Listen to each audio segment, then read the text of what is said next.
carry on. I didn't mean to interrupt. Please. I was just saying that this network of conversations that's emerging now, especially during this pandemic, is a stepping stone to what Jamin and I have been envisioning becoming an incredibly powerful intelligence. The problem is that the network of conversations that's emerging now is just not very well organized or integrated. But I don't say that lightly, because organizing or integrating them is not necessarily easy task. So that's part of what Jamin and I have been exploring is, well, how do we go about integrating? And of course, there's a lot of people around us that have been thinking about this stuff for certainly a lot longer than I have. So it's been a lot of exploring the environment that already exists around collective intelligence, collaboration, interoperability, communities and technologies around those topics. And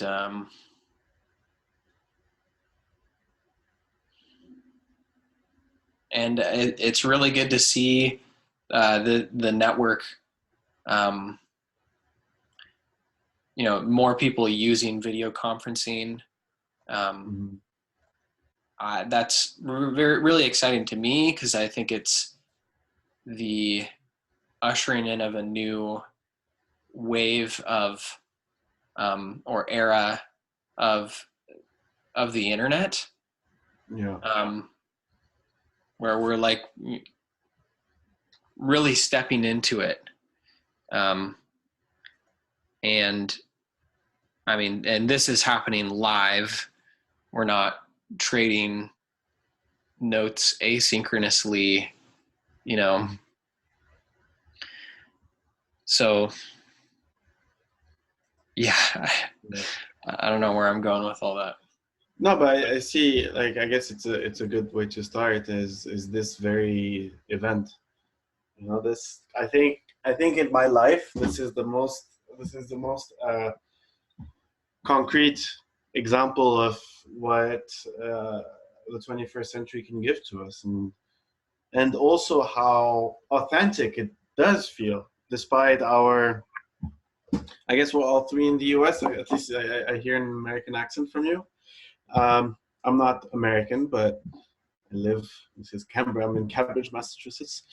But yeah, like we were talking to people who, or at least who is from Minsk, Minsk. David seems to have a British accent, and so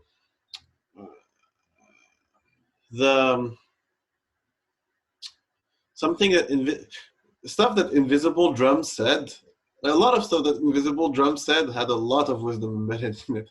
I don't know if like Jim, you can say more on that. But one of the things that she mentioned was how the things that were missing from the things that are really missing from the creation of a collective superintelligence. She said, I'm looking at my notes. She said, like having a good team, having a design-centric approach, being connected to one's body, and so I see a lot still of now what seems to be hinging on Ben Roberts, and and his ability to federate people. And speaking from my perspective, I don't feel confident that I could be doing what he's doing. I could learn from him. I don't think it's my calling really to federate people the way that he does, but it's useful knowledge to have, especially because we are called as individuals to be able to be jack of all trades, which does include being able to create self-organizing groups. Everyone needs to be a leader. I think a difference between the hierarchical systems and another one is that there is a clear delineation of skills and the leadership skills as well, especially the leadership skills. And in this day, if we want the collective intelligence to be created, we all need to have soft skills like being able to know which events will bring people, contacting people. For me, I know that one big skill that I need to learn is being more present with sending emails. There's a lot of complexity in it. Yeah, and for now, I'm fine just leeching on like the momentum that Now What has created, and learning from them, especially because it's such a welcoming community. I guess in the long term, my question is, how can we make this simpler? How can we make things like Now What simpler? Yeah, and it's not just a technical question. It's also a question of like, being able to have Ford Cunningham and David Powell just come and create an event, and having the enough like word of mouth and ways of making this known at the right level of like dedicated people to have a relatively good number of participants in this event that creates the type of conversation that is going on like almost an hour after the scheduled end of it. Yeah.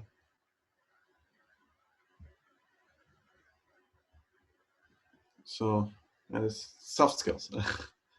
That's where I'm at. I just got an idea, you guys. I'd love to share with you guys. Yeah. So around this question of federation, because that's this invisible network that's just waiting to emerge and become visible, right? Because I'm connected to Ben Roberts. Ben Roberts is connected to me. We high five each other. We're both connected to John Raymer. Some of us are connected to Tom Atlee, Michael Gosney. I could go on and on in terms of names, but there's this distributed Rolodex, right, that got broken apart and thrown into the wind, each page scattered, right? And so we're scattered and we're trying to find each other, right? We're limping along, trying to reconnect this network that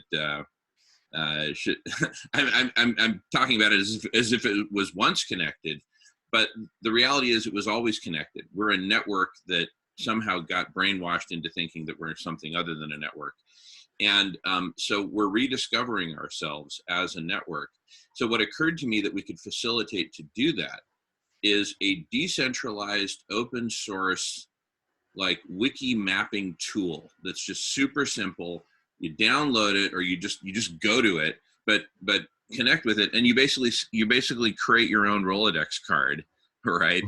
You create your own point on the map, and then the next step is to simply point to who you're connected to. Simple as that, right? So I would reference Now What, I would reference John Raymer's Sign Network. I would reference Kiko Lab. I would reference Rebel Wisdom. I mean, I don't know the folks at Rebel Wisdom, but I'd reference them because I'm saying, hey, I want to be connected to them, right? So it's a connection, either actual or desired. And then if everyone did that, right, we'd have then, and all the data, it's all just totally open source, right? It's just totally open. This is what you want to communicate to the world about who you are and who you're connected with or want to connect with.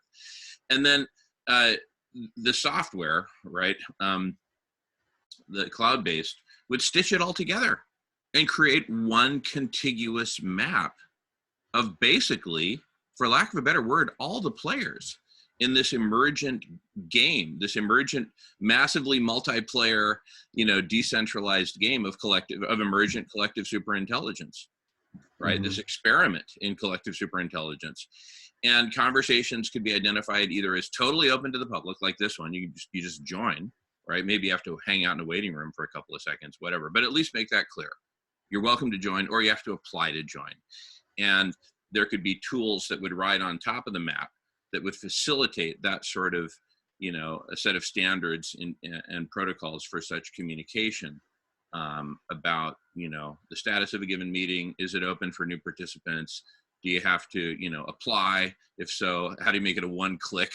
This is who I am. What else do you need to know? And I want in on your conversation. Either let me in or don't, that kind of thing. But establish protocols for that so that, anyway, back to you. It looks like you've got some ideas popping there. It's fun. Yeah, so, I wanted to, I can already see the differences between what Nawat is doing with Kumu, the Kumu map thing. I don't know if you went through it, but yeah, okay. So when you signed up, did you formally sign up to Nawat 2020? No, I haven't. Okay, so I guess you could still do. I don't know if you could still do it, but if you can, you should try actually, because it does feature something very similar, and the idea is that you enter your profile, you write your profile, you have like a short bio, and then you have a list of everyone who who is signed up for Nawat.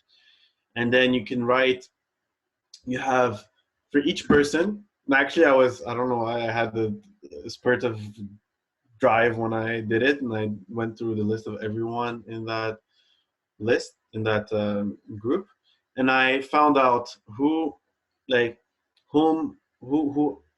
know, whom I want to talk to, and it just like wrote for each person, how do I know them, why do I want to talk to them, and that got reflected in the map, in the Kumu map, which I think by now has become quite involved. Let me see if I can get the link. And each person can see it. I think it would get super complex super quickly. Okay, so my Why don't we screen share? Do one of you guys want to volunteer to screen share? It looks like you guys have a better feel. Go for it, Nolan or Itzman, whoever's ready to share first. And Nolan, we can't hear you for some reason. It doesn't look like you're muted, but we cannot hear you. I don't know if you did something with computers. No, we still can't hear you. Okay. No, still can't hear you.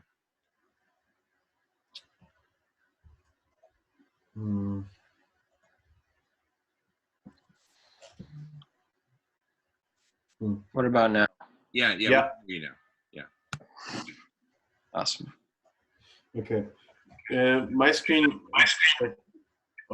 when I share, it becomes really choppy, but I can also give you the link. Nolan, what if you were to share it? Would you be comfortable doing that? Yeah, I can share. I think I have the Kumu from last year. I don't know if it's the same as this. I sent you the link for that. You don't actually. I don't think you need to log in. Also, Jamin. Oh, yeah. Okay, I'll go ahead and put it up and screen share it then. I can screen share it. That's okay. Ben Roberts is at the middle of everything.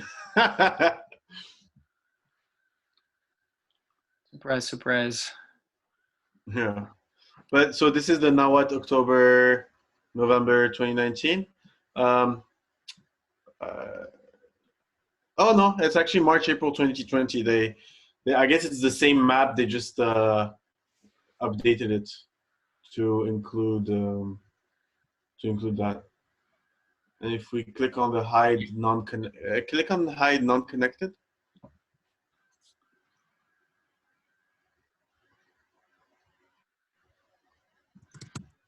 Sometimes takes a while. Yeah, that's what it. Yeah, and I think for the purposes,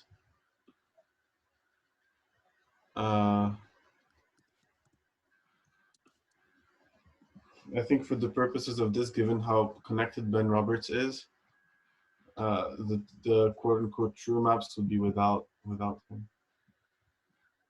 Let's see if I can do it. Yeah, so you can see.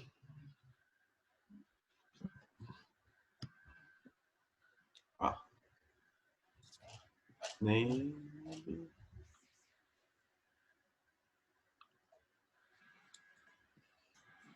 Mm.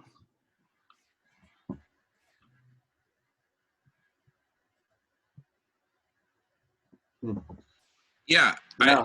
I see that. Now, what I had in mind, you can actually keep that on the screen. That would actually be useful for what I'm going to propose, is that separate from a map networking people could be a map of conversations, right? And you could imagine each of these different conversations could be clustered together, much as you see certain clusters of people here on this map.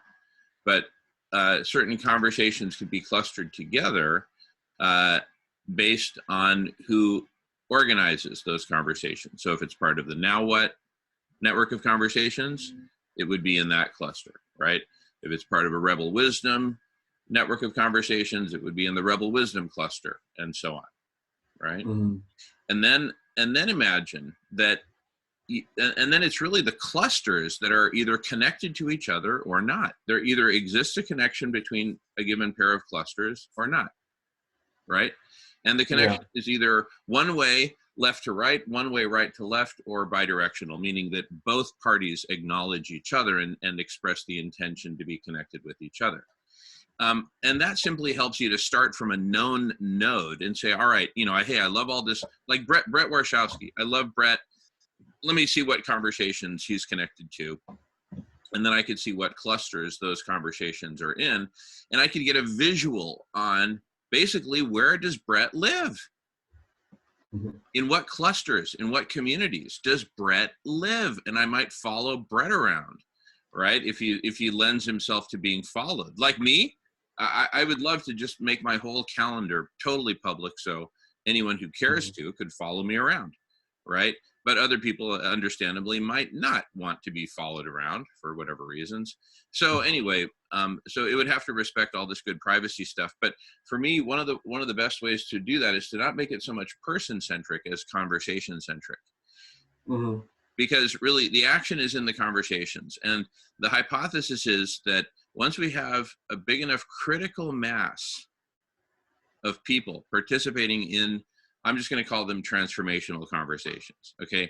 These are conversations that are not about, are the New York Yankees better than the Boston, right. Okay.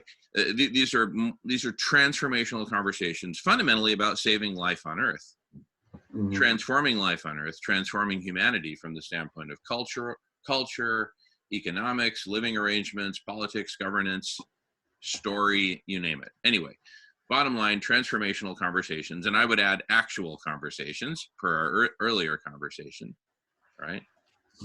Real conversations that are about putting it on the table, being real, right? This is not Fox News. Let's all just be very positional and see who can yell at each other the loudest. No, this is, where we actually get into it in a very positive way, right? In a co-creative way, in a constructive way. So, that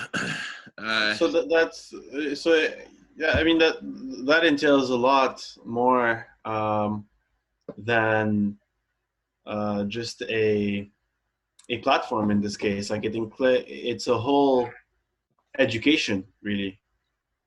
That you would want to create, or at least a network of trust. This desire this shared value of transformational power. Well, here's the thing. You're getting to some really crucial points like shared value, right? What if we simply made it about a map of conversations that's totally, I don't know if agnostic is the right word, help me out here, you guys, but that basically does not take a position on anything, right? It's really about a network of conversations, not about, okay, let's filter. Okay, and now that we're down to 13 people, now let's call it a network. No, to the contrary, totally open with no filters, right? No filters in the sense that anyone can put themselves up on the map. They may not be connected to anyone. They just may be one of these lone asteroids just floating throughout the universe, right? Or they might be part of a solar system. So for example, take Rebel Wisdom. They're their own solar system. They're like a sun at the center. And then there, and then there's kind of like this ecosystem that kind of, rotates around Rebel Wisdom, right? Likewise, Ben Roberts is a sun, and you got a whole bunch of people kind of in different levels of orbit, and then you've got, some big Jupiter over here, which has its own moons floating around it, right? You might be a Jupiter, or it's mine, right? With a bunch of people floating around you. Okay, so so anyway, but what's my point? My point is, Ben Roberts, his stuff is already public, right? And you can join these meetings. The Zoom links are public. So this is a trend here. So what we're really talking about is radically inclusive, right? Building on the Burning Man principle of radical inclusivity, right? Radically inclusive, open conversations, open source conversations, meaning, you know what? We're happy that this is broadcast, recorded, transcribed, right? Not that all conversations need to be that, but the ones that are the most in the game, on the field, right, are the ones that are the most open. It's just the nature of it. Like this one, like the one that we just had. Like this one, we've all agreed to record. Hello world, here we are. This is who we are. This is what we're talking about. And if you want to see my public Rolodex card, check the map, right? And so what we're essentially talking about is this decentralized, totally open source map. Right, it could be like a wiki map. Now, since we're on the topic of wikis, right? It could be like a wiki map, and so essentially anyone can post to it. But when you post to it, you're just an asteroid. Initially, just an asteroid. Then you can put pointers saying, "Well, I'd like to be friends with Rebel Wisdom if they'd accept me. I'd like to be friends with, now what if they'd accept me? I'd like to be friends with Kiko Labs." You put these unidirectional pointers from me to those others. And then if they get a ping and say, well, I know Jamin, it's just an acknowledgement. Yes, I know Jamin. Once it's bidirectional, it means these two people know each other, right? So it's sort of like a LinkedIn but it can be both between people and between conversations and between clusters. So basically, I'm just going to call these, links, hyperlinks, just some new, let's just call it a new, anyway, some a link. It's a hyperlink of sorts, and it can have all kinds of metadata associated with it. It can have whatever associated with it. But all we're doing is we're linking. So the three different entities are individuals, clusters, and conversations. So yeah, I wrote those three elements here. I have a. So okay, so my. So first of all, the thing that you said about it being like a LinkedIn but for transformational conversations, I think it does capture quite a bit of the need that's being addressed, which is being able to really like link people together who have transformational conversations so that they can be transformed instead of just having the conversations. So that they're transformational in practice and actualized way. And so because of that, actually, I would push back a bit on the need to make a metadata, because the system, because the more the system needs active time, the more it looks like an institution and less like a network, I would say. And so if it's something like, okay, I'll give you an example of how I would imagine it happen if it were existing today. And let's say through whatever medium, I got into this conversation. And I opened the I opened the Google Calendar invitation, because that's how I got it to Google Calendar. And when I see, oh, register yourself on, I don't know what name it'll be, like solar system or whatever. The asteroid thing was pretty cool. And so you, the stellar metaphor is really fun. And so you register, and then you register to this conversation, or not actually. Like the conversation thing, the conversation piece requires constant updating. That's how it would be really hard. But if you're just like, okay, I'm registering to all of Now What. There's a page for the Now What Collective. The same way that you talked about Rebel Wisdom, or about Radish, let's say. And you're like, okay, I'm registering there. And then you have a list of like, okay, now that you've registered to Now What? Or let's say you register to the one that I heard about, the patching language, pedagogy. Okay, now Tom Atley and his Why is Democracy patching language pops up. And he's like, okay, read more about this, all of these free resources. And are you interested about this or that? And then automatically you get connected to resources that would have been missing if you had just waited through sheer luck, or like a passing conversation on Zoom where someone mentions this thing. At least now you have more likelihood to know the name of what's happening. But yeah, so the way that I would push back or is on like, the more the system needs attention, first of all, the less retention, less engagement.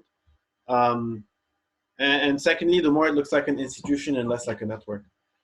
Because if it does facilitate conversations, then it should be more about the conversations themselves and the record of those conversations. Yeah, I totally agree. I mean, the ideal would be just some automated thing, right? That you know, that basically. Anyway, let's not try to imagine the technical details. Let's just agree that it has to be something simple that requires a minimum amount of attention. Basically, yeah. You know, I mean, literally, if it could be as simple as, drop a certain kind of cookie on my web page, and that means I'm in, right? And then just look to see, and then just, I don't know. Again, I don't want to talk technicals because it would be kind of a waste. No, but the LinkedIn for transformational conversations, I think, is a great high level metaphor. That's it. It's a LinkedIn for transformational conversations, and the entity are the individual, the conversations, and the clusters, and it's like Russian dolls, right? And any individual can be a sun, and any sun can be part of a Milky Way galaxy where the sun itself and all of its entourage are being whipped around something even bigger. And that fractal there's no reason that has to end. And yes, you can be orbiting around multiple different suns at the same time, right? Why not? And you can identify, in fact, identify the things that you orbit around. Like I orbit around Rebel Wisdom. I'm not ashamed of it. I think a lot of their stuff is pretty darn cool. And so I'm kind of, I'm tethered to Rebel Wisdom with my left hand here. I'm kind of doing the Macarena dance. And with my right hand, I'm tethered over here to Now What? And I'm thinking that's cool. I think, but it's like I don't want, also there's this idea of like not wanting to be actively involved, but still wanting to know what's up. So maybe I don't want to be part of Now What's organizing committee, but I want to know what they're up to. And maybe actually also on the other side is, let's say I'm part of Rebel Wisdom, I'm part of the outreach team. Automatically I can look at like people who are like kind of interested, and be like, okay, here, we're throwing this out. We see that you're kind of interested. If you want, because you're kind of interested, you can give your feedback and tell us what you would like to see. Why were you interested in this? If you don't, okay, it's fine, whatever. There's no commitment here. I think it's. I think I would definitely use this. I would definitely have a profile there. Just because just because of the conversations that I've been having and now what have been really useful to me to open up my mind. And I think that we need that. We need that way of connecting that's easy. You know, we can connect on Facebook, on Instagram, on LinkedIn, but all of these have, well, Facebook could be construed as a non-transactional, like post thing, like, you know, quality of friendships, etc. But it has become that way. I think there is potential here to. Well, Yeah, I love where you're going with this. It's fun, and you're really stretching my thinking, which for me is tells me a lot. So thank you. In terms of the LinkedIn of transformational conversations, if we were to think of social networks broadly, think of the universe of social networks. So there's this giant bright galaxy over here called Facebook, right? One that's less bright but probably worth more called LinkedIn, right? And another one, you know, called Wikipedia, which, let's face it, it's a social network, right? Different castes, et cetera, Reddit, and so on and so on. So if you think of it that way, there is a void in the universe which beckons to be filled. Just like there was a void in the universe before Facebook, and then Facebook filled that void. Likewise for LinkedIn, Reddit, et cetera. There's a void that's beckoning to be filled. And it's a social network of, you know, radically transformational, inspired dreamers, right?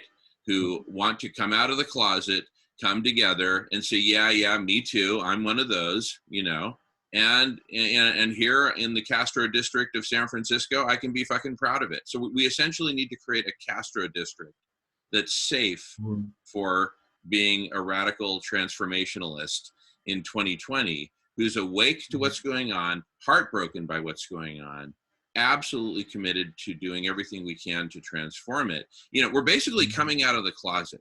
We're basically, you know, holistic, transformational, compassionate, loving radicals who are coming out of the closet and saying, all right, we're the new homosexuals. What are you going to do? Shoot us? Well, we're all here on Castro Street and we're under the leadership of Harvey Milk, and proudly so, and I've got a rainbow hanging from my balcony, and etc. You know the story. Back to you. Yeah, I did my undergrad in Berkeley, so I've been to the Castro district. Dude, no fucking shit. I went to Berkeley undergrad, and and then did some of my grad school there. Yeah, I graduated in 1992. Oh, awesome! I graduated in 2015. That's super cool. Yeah. Wow! Holy shit! What'd you major in? Energy engineering, which is very different than what I'm doing now. I switched careers. I had my reckoning with how my fulfillment in life is about another type of energy being created than, you know, renewables. Sustainable minds rather than sustainable infrastructures is what will get us there. But yeah, it was fun. It was a very formative years. So I agree. I agree. I think, but what will get us to that space of feeling confident in our coming out of the closet, as you said, is not the platform itself, but what the platform will enable. And so, for example, like how this thought can be used is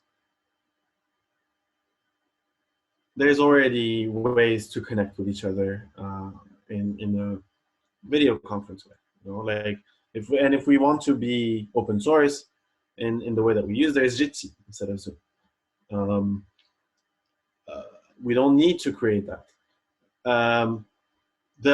Let's say we don't need to, for example, have Rebel or any type of thing. We don't need to have like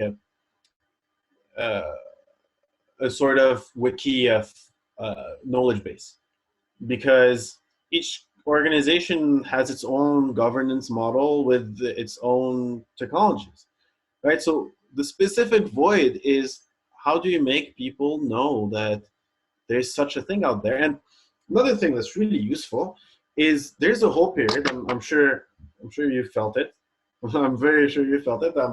I definitely did. I don't know about you, Nolan, of feeling alone, feeling very alone, and in in seeing the difference between our deep beliefs that probably even predate our birth with the way that things are run around us, and knowing that there is a whole community where it's like, okay, come in and tell us what your values are. You know, tell us the type of thing that would excite you to the point where you would, you know, like give your ideas to it, or just learn what type of articles you would read, and then you would, and then you'd be like, okay, here are all these people, here are all the things that they've written, um, and then just a few articles, just a few like things about initiatives would open up a whole world. So, for example, my partner Dunya, if you ever meet her and know that stuff, but she's recently been interested in the UBI, Universal Basic Income slash decentralized self-organizing community slash cooperative economic systems, et cetera, et cetera. That's one side of the equation. And she found, after a bit of digging, she found one interview that talks about this. And that one interview had enough links to like theoretical stuff and enough links to organizations that she was like, whoa, there is so much out there. And then she started emailing people. Also, another thing is we don't need to have like the communication systems that developed in that system, because emails exist. And so, yeah, all I'm saying is the complexity that's required, we have to just accept that everyone will just work on what they're most interested in working on, I think. And just feeling confident that other people are working on it, feeling empowered to work on it on a local level, um, feeling like you're not reinventing the wheel by seeing from other people's experiences and reading about other people so that you get, you know, driven towards action.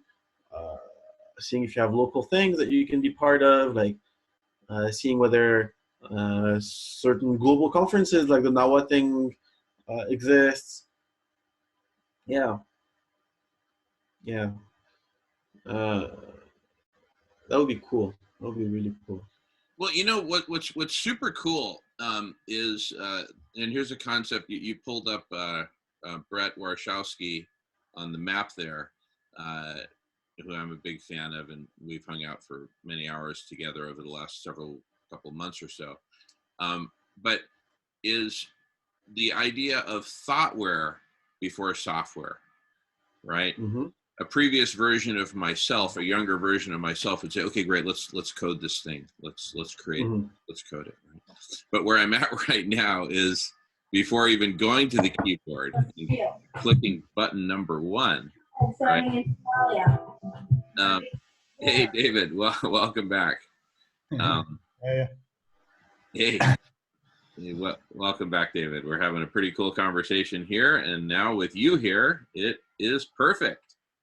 Okay, I'll go and sit in the room over there because I just eaten some food, and I'm a bit sorry. I had to crash because I was flat out. Oh, dude, don't worry about it. You're doing great. I'm just super grateful that you've created this space and brought us all together. So do whatever you need to do. Eat, drink, smoke, crash out, whatever. We'll be here carrying the beat. Happily. Cool. Alrighty. So I was just about to make the point that, you know, so we're talking about creating this, essentially the backbone of the super intelligent network, not creating it, but imagining into it. And this gets to the difference between software and thoughtware. So rather than racing to code something up and implement it and put it out there as the next big thing, let's think our way into it. Let's dream our way into it. Let's envision it and have a rich network of conversations just around the envisioning of it, because the it is, I believe, going to be so transformational and so empowering right? So anyway, so at the level of thoughtware, imagine this network that just everyone has access to, open source access to. Welcome, Robert. Great to see you. Welcome. Looks like your spaceship has landed safely back on Earth or some similar planet. It's friendly to carbon-based life, and welcome. Welcome, Robert. Robert, you're on mute there, buddy. You're muted. Hey there. I was going to go prepare some carbon-based food, so I wanted to make sure I passed David the full host. I don't know. Maybe I can just leave the call and it won't matter, but I didn't want to. Yeah, you can leave the call. Okay. Well, I will likely see you all hopefully very soon after I eat. Take it. Have a great carbon-based afternoon, evening, and look forward to seeing your smiley carbon-based face again. All right. So anyway. Hey, Jamin, yeah, just to pop into that from my point of view. I don't know how the other people are, but like for me, like totally clear and obvious that we can do this platform. Done things along that line for many, many years. We've at the moment we're integrating video conferencing into decentralized conversation spaces as well, and the blockchain. And there are various other obviously groups and people and companies doing it. So it's not. I don't need the kind of, oh, this is a vision thing and this is how we could do it. I come from a place where I assume we all see that in this group, right? Totally assume it. And I come from a place where the two problems that I see are, one is usually the projects and the groups doing it lack certain expertise. They're quite small, and we lack the scale of being able to do it. So what I'm really interested in is how the 4 or 5 of those projects team up, coordinate themselves efficiently, never mind the rest of the bloody world, right? How do they work out? You know, what are their business models? Sometimes they, you know, I don't know if you've got investment and you need to make this, that, and the other, which is great, right? But what is your partnership structure so that you can make productive arrangements with similar projects and then specialize on what you're doing? Because what we really need to do is network ourselves to build at scale, to storytell at scale, and market at scale. And we need the detail, right? So that's where I'm coming from in this perspective. I certainly see that everything we're talking about is super aligned, but I want to know, shall I ditch the video platform that I'm working on, that I'm investing on, which was missing with the blockchain and epistemic platform, which is very advanced, that Alex has, right? The most advanced in the world that I know of from reviewing them. And also I would like to explore things that I want to integrate, like the underscore protocol and the latest papers which basically have a very good structured for evolving documents that are both immutable and mutable. So combining the storytelling, and that means what storytellers do we have? What good filmmakers do we have? What great musicians do we have? What performers? What's the outreach strategy? Who are the partners? What is the business plan? So where is the investment coming from?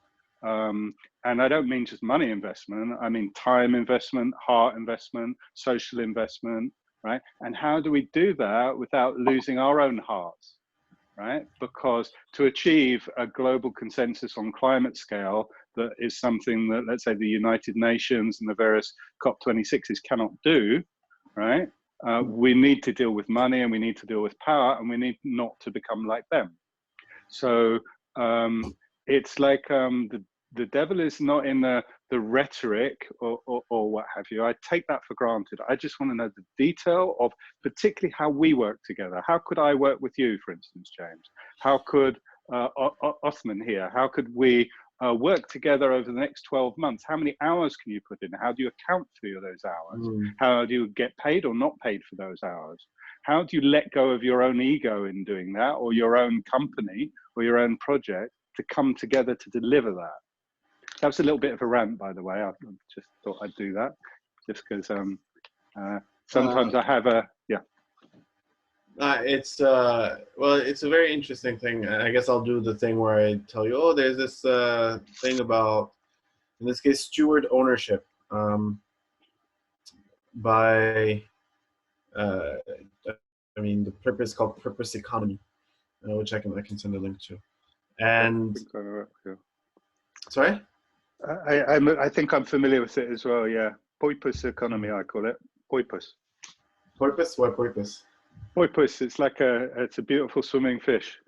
Yeah. Oh, And porpoise. how do we do it? So what are the ideas that you pick out of that you think we could solve the problem of us working together?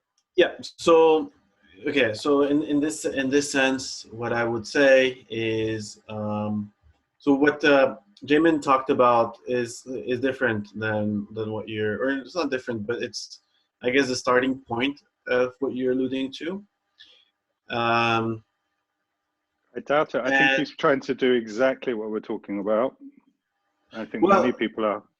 Yeah, for sure. Well, what we were talking about right here was more of a the high level thing that we said was a LinkedIn for transformational conversations is what he said. And I think that's the first step, is to know what the field looks like. And so you don't reinvent the wheel. Right. If there's probably quite a few initiatives surrounding creating alternative economies or alternative currencies, and so understanding what thinking other people have done, I think it has a double advantage of, one, not reinventing the wheel, and also two, being clear on the difficulties that you will encounter. I think there's from my point of view, that's been done so many times. The number of mapping projects. It's easy to get funding for that sort of thing, number one, right? So lots and lots of projects, EU projects.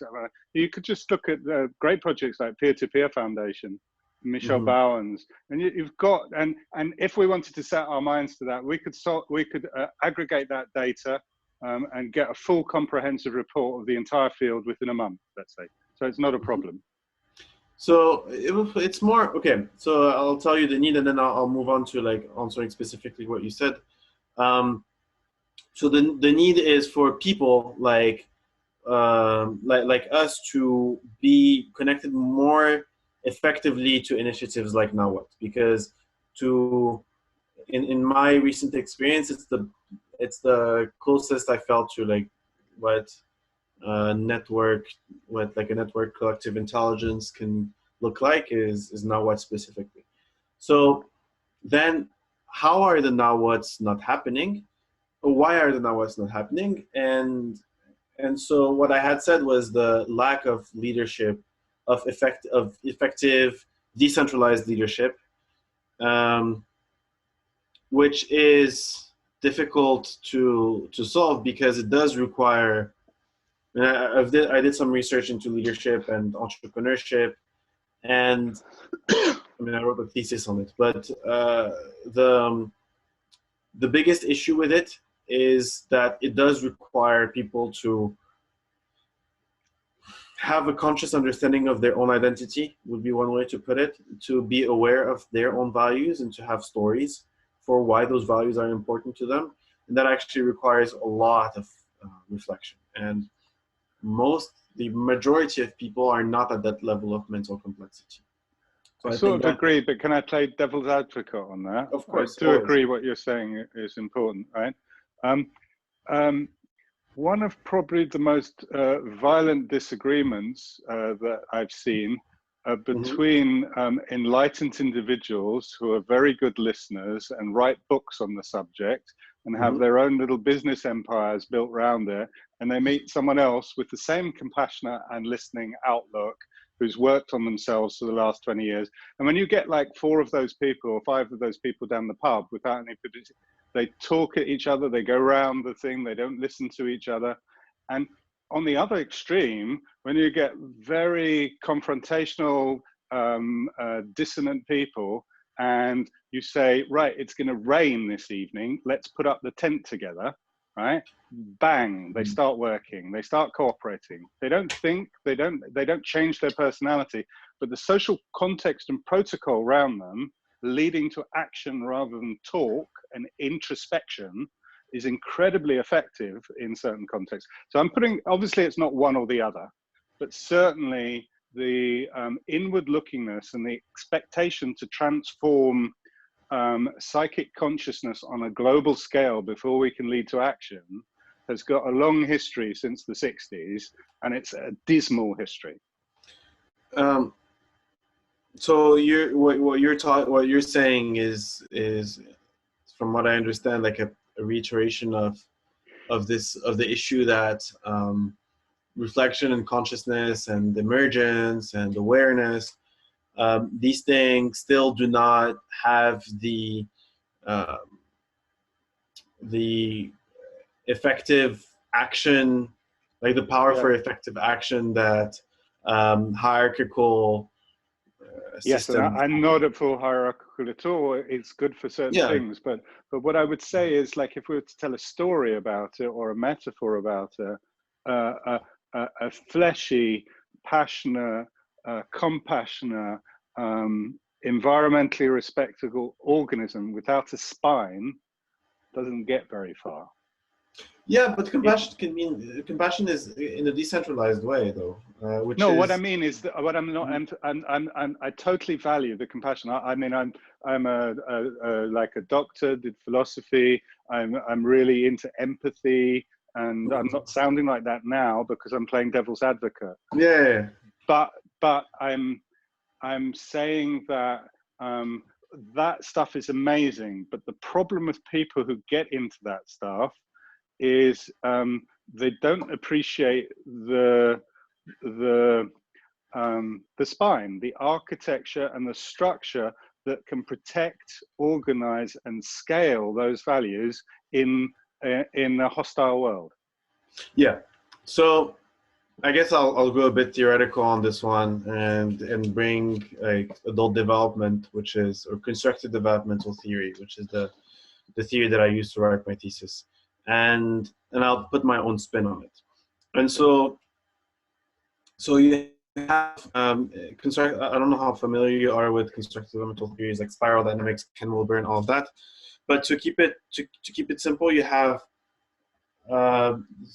in that theory it's called the imperial structure of mind, which is the hierarchical thing that you're talking about. I think in spiral dynamics it's red, something like that. And on the other side, you have green, teal in spiral dynamics. In constructive developmental theory, it's self-authorship, which is a structure of mind that people use to make decisions based on their own value systems, where they can update their value system depending on what comes in. And so, so to keep it short, I can go deeper, but to keep it short, that structure of mind, that way of thinking, is used to make decisions that are in line with our value systems. But the reflex, the intuitive thinking, I think, even when we are at the level where we can think in terms of our value system, is still imperial. It's just instead of having the hierarchy and the source of truth be outside of ourselves being our boss, the source of truth is this like decision maker. Or not, the source of truth is this rational thinker that has his or her own value system that tells you, like how to prioritize stuff, what types of conversations to have, like what types of things to be watching out for and what types of things to not be watching out for. And I think there is a balance between the two. There is a way in which we can be intuitive. We can be like, okay, we can just like do this quickly, or like be taking strong action in these fields. But the process to do that strong action is monitored passively by that rational thinker. I think both can exist. Okay, so let me try and segue to something. So I completely agree with what you're saying, and completely value its importance. It's like amazingly important that people, we can't, you know, we can't, there's an amazing amount of, I think I said amazing quite a lot there, a hell of a lot of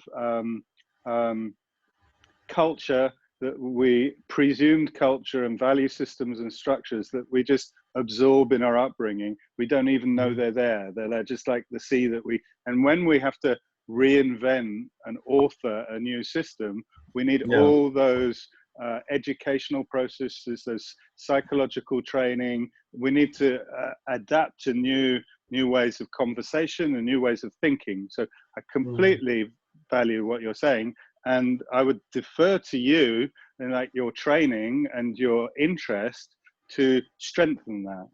But to me, it's about a quarter or a fifth of what we need to do, right? So I want to just point to two things. So in 6 weeks' time, we're going to do a follow-up event, right? So I've got these 3 layers, or we've emerged, and I guess it's largely me at the moment, but these 3 layers of conversation that we're kind of starting there. So this one is Sound Garden, and that's to do with spirit.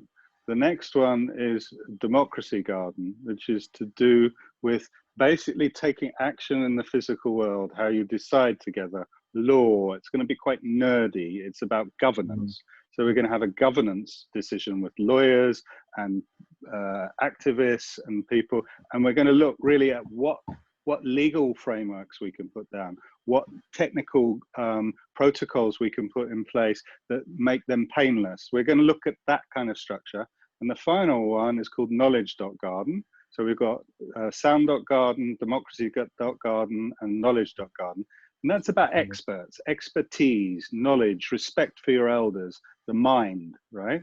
So it's like mind, body, soul, right? Body being the action and the activity. Now, that's just background. And I would really love it if people here and otherwise get involved in this series of 6-week cycles that we're going to be continuing to next Earth Day. But the question that I want to ask, so just forget all that. That's just marketing bollocks, right? The question is, there's a phrase that I really love and respect. One of, you know, like a quote from someone. It's a guy called E.O. Wilson. He studies ants, whatever that's called, etymologist or something like that, but not etymology. It's something. Entomologist. Entomologist, yes. And he drew like 50,000 ants by hand in his career, illustrating them. And he's about 80 something, and he's an amazing guy. And his phrase that he said in reflecting in conversation, that I quote, is it's the following: mankind has the instincts from the Paleolithic, medieval institutions, and through science near godlike power. And that's a very dangerous combination. Okay? Yeah. Right? Now, if we talk about psychology and feelings and intuition and empathy and instincts and third sense and spirit, that's really our Paleolithic human. You know, we haven't progressed really in 100,000 years or 50,000 years in that. You know, in fact, hunter-gatherers are probably far stronger than we are in that domain, and we can't change too much about that human instinctive nature. We can't really put the genie in the bottle in with regard to science away. That seems almost impossible.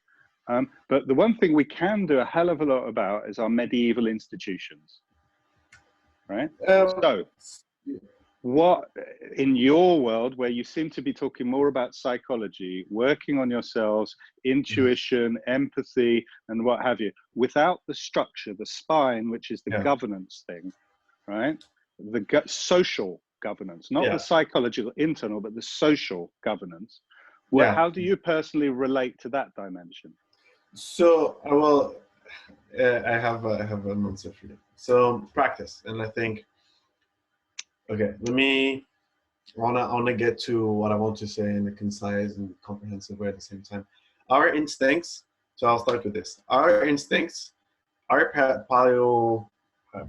paleontological, but they are in how they are in our DNA, but they are also very adaptable. Like writing, from what I understand, is very natural to us. There are some really cool like brain ways in which it does, but it's a relatively new invention, writing. So we can graft new systems onto our very plastic brain. And so using that information, our medieval institutions do have that power. You talked about the decision-making power. And if we actually look at social dynamics, that can be very unconscious. They can be used for transformation. Let's say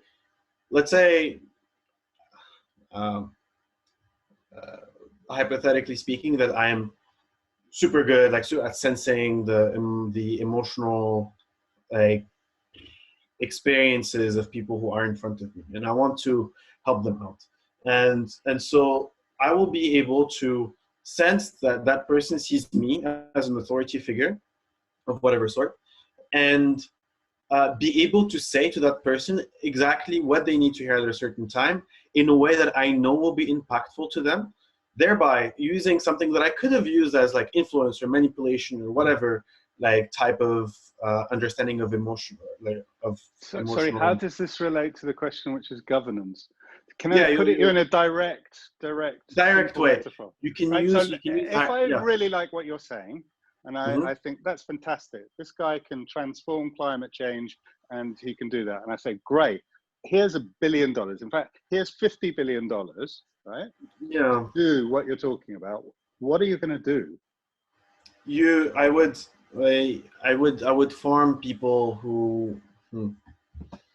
Well, when you put it that way, what I'm talking about is money and law and what you can do in that situation. They are. I think we lack decentralized knowledge because. So what you're assuming here is that power is what will get us there. No. I'm saying you need to bring 4 or 5 things together, and certainly one of the pillars that we need is we need to address governance issues. So I'm looking there, and I might well have pissed off Jamin a bit, right? You know, by being loud or something like that, and stomping all over a beautiful conversation or what have you, which is not my intent, right? But my initial question was like, how do we work together? If he's got a company, if he's got this, how do we do that? Like, and how I've been in democracy communities, community currency communities, technical communities, and so forth. And one of the things that stops people working together, however wise they are and how good they are, is their business models are incompatible. And they don't know how to make partnerships. Like you go to a company and they've got investment and they want to do that and they're down a certain path, and I say, hey, I've got this other thing. Can you drop some of that and work with me in a partnership? It becomes a nightmare discussion, however spiritual they are. Yeah, I guess. Yeah, it's a question of like, do they realize that they're going to die today, or no? It's their legal frameworks. They don't have an idea of how to partner, and they don't know about decentralized governance structures that they could use, and they don't study them enough, and they don't have the context. This is a whole domain of lawyers and coders and innovators in alternative forms of governance practice, which are like they're structural. They're not soft. They're like the spine of a decentralized organization.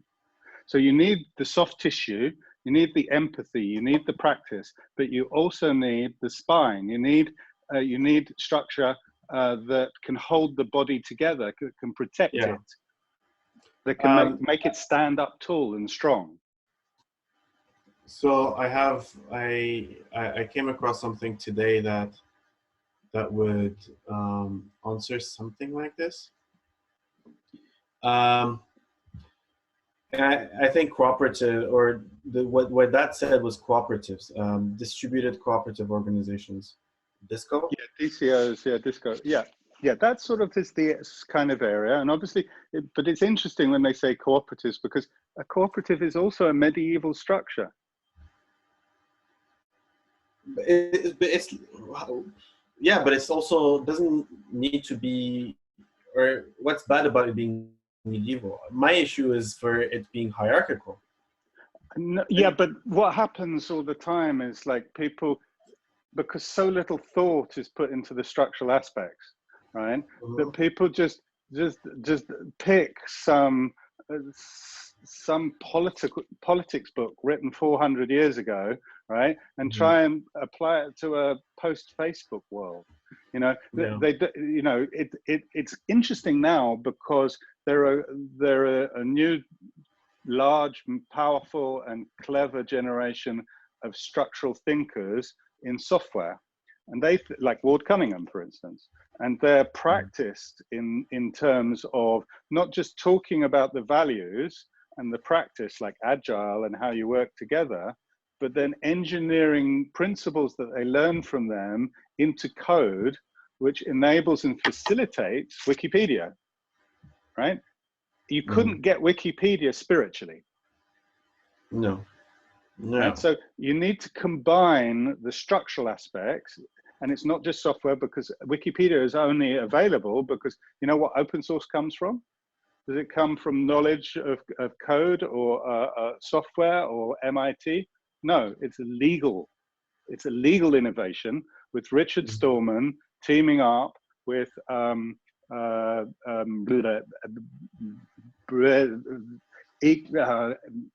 amazing lawyer with a Russian Jewish sounding name that I can't remember because I'm slightly dyslexic, right? And they came up with the open source license. And based on that open license, the software evolved out of it. It was a legal structure which facilitated the social process. It wasn't the other way around. So I guess that's the question that you would have to answer is what legal innovations, or I guess before, what legal innovations need to happen for what you want. There's a whole amazing world of them that no one talks about or thinks about. So I'll give you just a silly example, right? I don't think it's that silly, but it's, I get angry with this stuff, and I'm going to calm down in a little bit, but I can be quite funny if I'm passionate. So just give me a bit of leeway, right? Which is in our country, in UK, just after the financial crisis, which all my community knew was going to happen from like 7, 8, 10 years beforehand. We were all working in community currencies, predicting it and what have you, and no one was listening to us, right? And after the financial crisis, they cut legal aid. So legal aid is, you know, where the government gives money to people who can't afford lawyers, right? And it's just been decimated now, right? And we've got this situation where big companies can string you out in the court of law, even things like sharing the media that Jamin and we're talking about, like the media aspect. We have some strong legal provisions like fair use and fair dealing, which allows us to quote movies and audio and use them in our storytelling. But we can't do it, not because the law doesn't protect us, is because big companies like Disney will sue you and put injunction on injunction out of you, even though they're going to lose in court. That's because they know that the average court cost, and this was 15 years ago, these figures, is $1 million to go to court.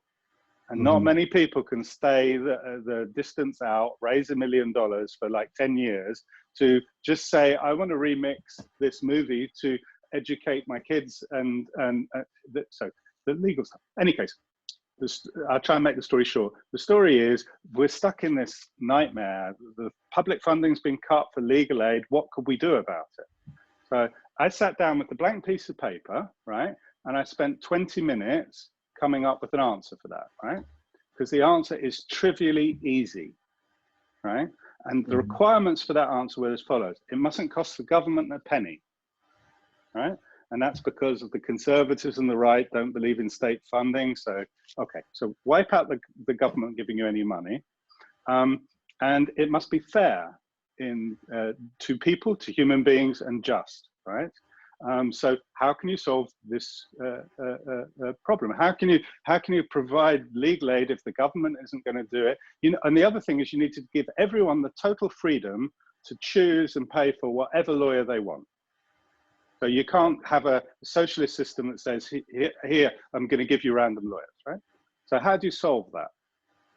And the answer is just a tiny, simple piece of legal innovation. It's trivially easy, right? And that is, let's say me and you're a big company, I'm a small guy, and we've got a legal dispute, right? You choose whatever high-powered lawyer you want, no problem. I'll go and choose my local lawyer down here, and I'll pay him $100. You put in, let's say, $100,000 for your lawyer down payment, right? The law just needs to change in this one area, which is half the money you give to your lawyer goes to my lawyer, and half the money that goes to my lawyer goes to your lawyer. Mm-hmm. It's totally traceable. The government knows how much lawyers are paid. It's completely fair because now you can't get an advantage by having more money than me. And we've still got the complete freedom to choose on a free market who we want. It doesn't cost the government a penny. Yeah. Now, why are we living in a system in which we believe that by putting money into the justice system is okay? We believe that if I've earned money, it's just we're swimming in this and we're not thinking structurally about tiny little changes we could make to law that would transform the fairness of law across this planet. Mm-hmm. Yeah, so now that you have this legal innovation, I guess like the political field, or at least the social organizing field is, or I don't know if the UK has. But the question to me is not whether that's a good idea or not. The question to me is why the fuck is no political party, no intellectual, or anyone thinking or talking about such a trivial answer? And the reason for me is because people are spending way too much time writing books, talking about self-help, spirituality, and then on the other extreme, thinking, how can I make more money on the market? How can I win legal battles within the existing system?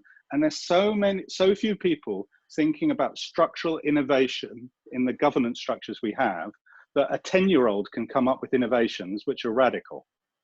And that's because there's so little thought put into structural aspects. Also, I think I bluntly call it intellectual masturbation, and it's this capacity that a lot of academics have to be perfectly content with conceptualizing things and not actually applying them. That was what really led me away from seeing myself as an academic, is that I was interested in creating practices. It's nice to talk about theories and stuff. Like, it's fun. I like doing it, but I'm aware that enough will not change anything. And when I look at, so my partner did economics, and like that field is riddled with these people who create nice economic theories and think that they've solved the world's problems because they've described them. And economics is not economics. Economics is basically, economics, the real field of economics, is the study of token exchange games in all their possible manifestations. Economics in our system is how to win at the existing game that we inherited in the Middle Ages. Right? There are so many other economic systems, so many infinite variety of them, and they're just not studied. Or they're misinterpreted. No, they're not even thought about. There is no one studying them. Have you heard of a field like experimental law? No. Have you heard about experimental economics, where there's an art project I came across. I wish I had the videos because it was great, where they created a board game, which was a game to build like towers out of toilet rolls and things like that. And there were about 10 tables. You put it in a city square, and they put cameras high up filming, and people come and they have to compete against other tables Yeah. to build these towers, right? And they run the game 3 times, and in one system, they allow people just to cooperate informally, to converse, to talk, because some people don't have something. So over on the other table, they might have a piece of string that you need for your construction, right? So you can go and talk to them and say, hey, could you give us the piece of string? And you have a conversation. And the other end of the spectrum, they gave people money, real money, and they say, well, you can go over there and you can like barter, and you can, you can pay for that, and you can make a deal on it. And in the middle, they did a community currency, a mutual credit. And the interesting thing about it is when you look at the video of what happens is when you run the kind of facilitatory community discussion type process, people were quite mellow. They moved quite slowly, and the towers on the table didn't get very high. They didn't build very much, right? When you got the money game, people ran around like little rabbits, right? And they built really high city structures. They were super productive, right? But they were manic, right? And when you did the community currency one, they were almost as good as the money one in terms of how much they built, but they were also a lot more calm and kind of, they didn't run around, and they didn't look like mice on a rat race. And that's just tiny changes in the game that they were playing. And that's an example, for instance, of what I would call the experimental comparative economics. And how many scientific studies, how many economic studies, how much do you think that's been done? It's only been done by people like Michael Linton, who was in this group just now. Yeah. And that's, to me, the E.O. Wilson missing part. How do we innovate in the medieval structure of the medieval institutions that we got sitting in the middle, that really control all the money, all the power, that make us go to work in the morning, that buy and sell our flats, that run the economy, the oil extraction industry? And however you spiritually are, if you do not change those structures, you will not change a thing. You have to do both. I remember something that it was the stuff that Invisible Drum said, I think, like, is sinking in. Because she talked about a lot of stuff that makes a lot of sense once you start thinking about it, at least in how I'm interpreting it. And so one thing that she said was, and I'll adapt it to what you're saying, is we have to be aware, we have to create parallel systems that naturally end up embedding themselves in the old system and end up transforming the old system. And so that requires systems understanding. That requires compassion in the systems sense, which means being able to be connected to your emotional understanding and be connected to the other person's understanding with the perspective of with the system's perspective on every interaction that you have. Which there are curricula. If you look up compassionate systems awareness online, you would find them. So I think in terms of knowledge, you need that, because every situation will have different pathways, different types of parallel systems that need to be created for the change to happen. So like the legal innovation that you talked about, it requires a different narrative to be implemented in the different legal structures that it's going to be implemented in. So I don't think that there's a one-size-fits-all solution. Just to give you the practicalities of it, it's actually also trivially easy to, even without any software, to do creative law, to create, for instance, in the mid-1990s, I was doing artist-led organizations, and I didn't want trustees and those sorts of charity structures, because I wanted the artists to lead the organizations and govern them. And I kept asking lawyers, and I kept on asking, what can we do, what can we do? And it came down to the following kind of thought experiment, which is completely legally valid, right? Which is, if let's say we were a group of 3-4 artists and we want to make a decision, we want to work together on a play in a year's time, and we've each got, let's say, you know, $1,000. We're not very rich, but we got $1,000, and to put on the play and do this work is going to cost us $5,000 or $4,000, right? So what we say is we'll all put the money in, and we're all creative directors, like, so we've all got our own ideas. So you come up with the play that you want to make, and Nolan comes up with his, and Jamin comes, and I come up with mine, right? And we'll have a sort of contest and choose one of them, and then we all commit to spending all the money on that, and then doing the rehearsals and working on that project, right? We're just going to choose that, and we decide, hey, we could get serious about it. I mean, I don't know how. The way that we're going to do it, governance-wise, is we're going to, it was set in London, we're going to go to Brighton Beach on New Year's Day when it's bloody freezing and stony. We're going to get naked, and we're going to go swimming. And the person who can get most other naked people swimming with them will win the contest. So go out, tell your stories, and see how much of a following you can get, right? And the following is going to be tested by the willingness for people to swim naked on New Year's Day to support your project. And we go, okay, we shake hands. Now that is legally binding in a court of law. We have it done, experimental law, within our partnership structure. Now we could write other things. We could use video, we could use our website, and we can go. If we had 1 million people within that partnership, we could do all sorts of interesting legal things. And we've got basically a legal wrapper, which we can interact with the outside world with and do trading in their language. But internally, what we do with property, what we do with decision-making or voting, we can completely make up. We can use art and video and what have you. And now that we've got code and we've got other things and blockchain, we can actually scale that in amazing ways as well.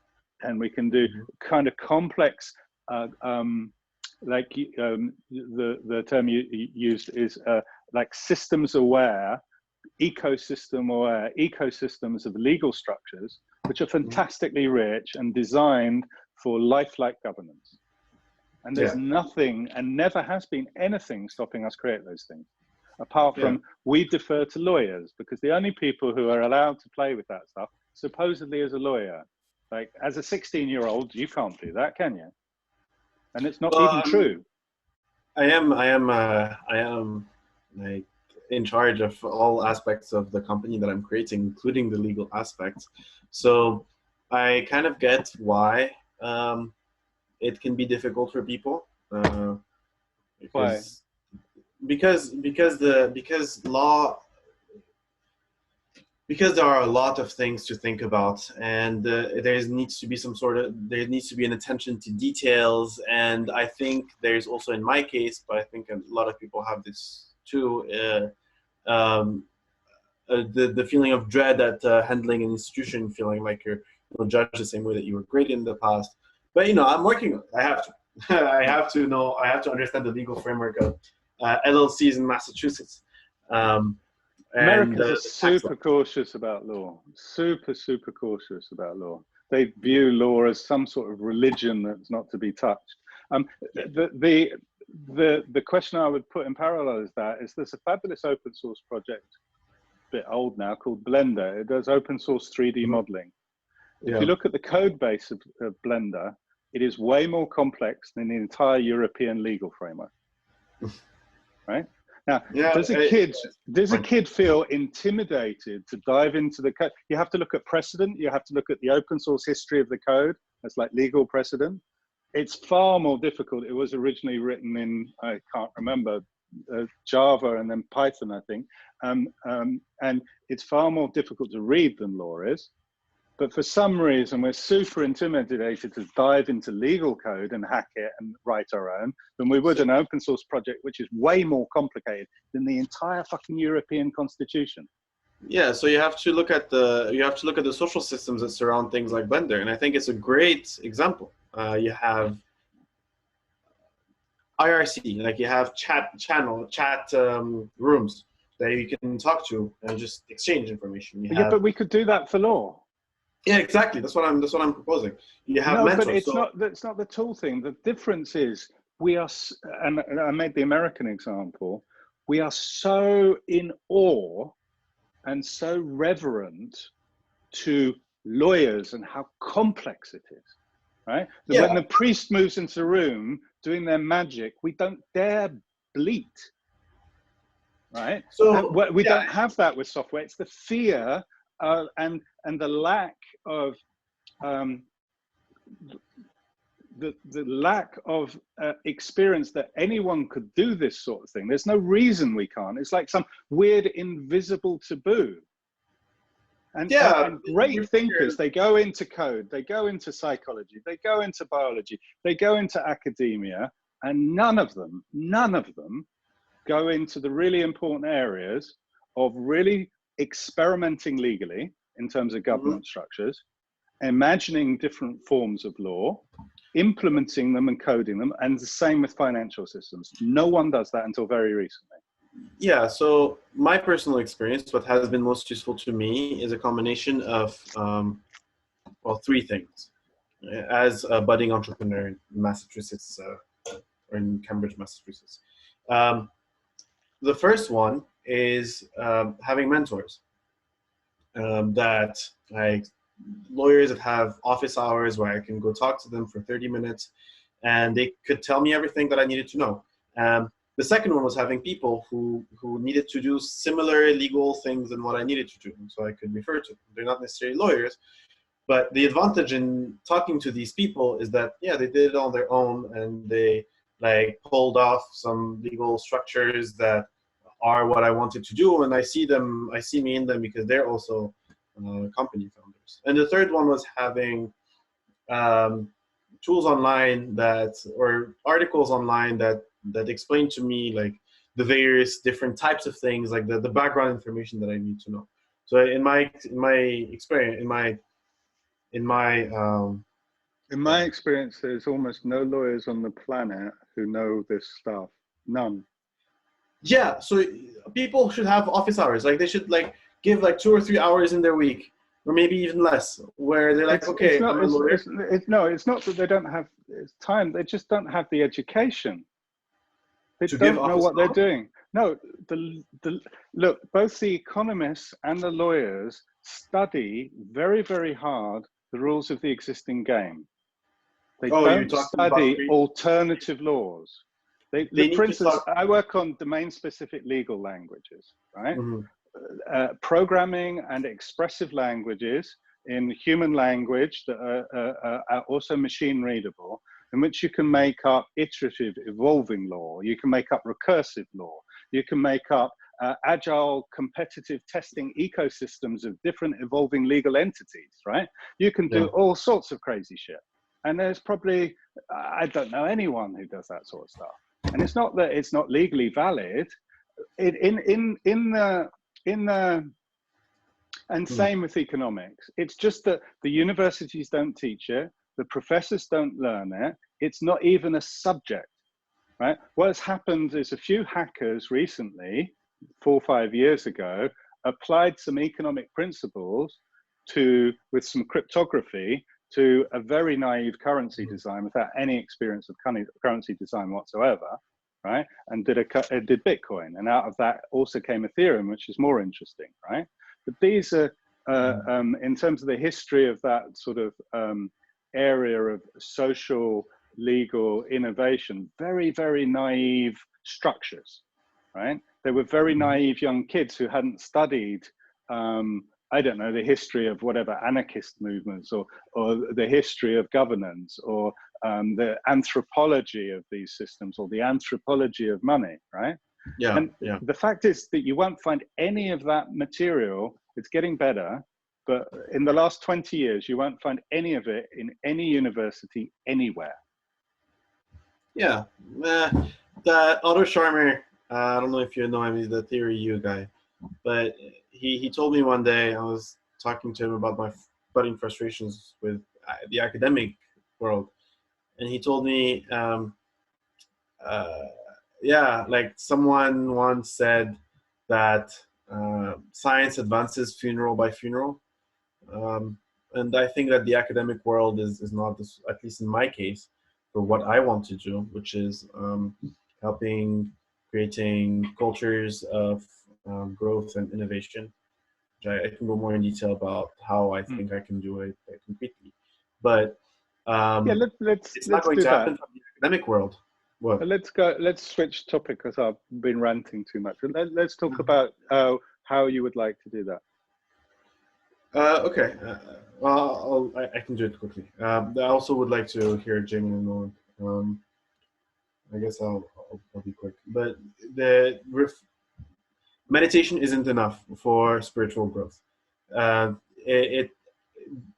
It helps you be in the present, and one of the big issues with ourselves is living in the hypothetical world and missing what's in the present. I think we're all acquainted to a certain level on the reasons why that is important. We don't have similarly simple and effective solutions for reflection.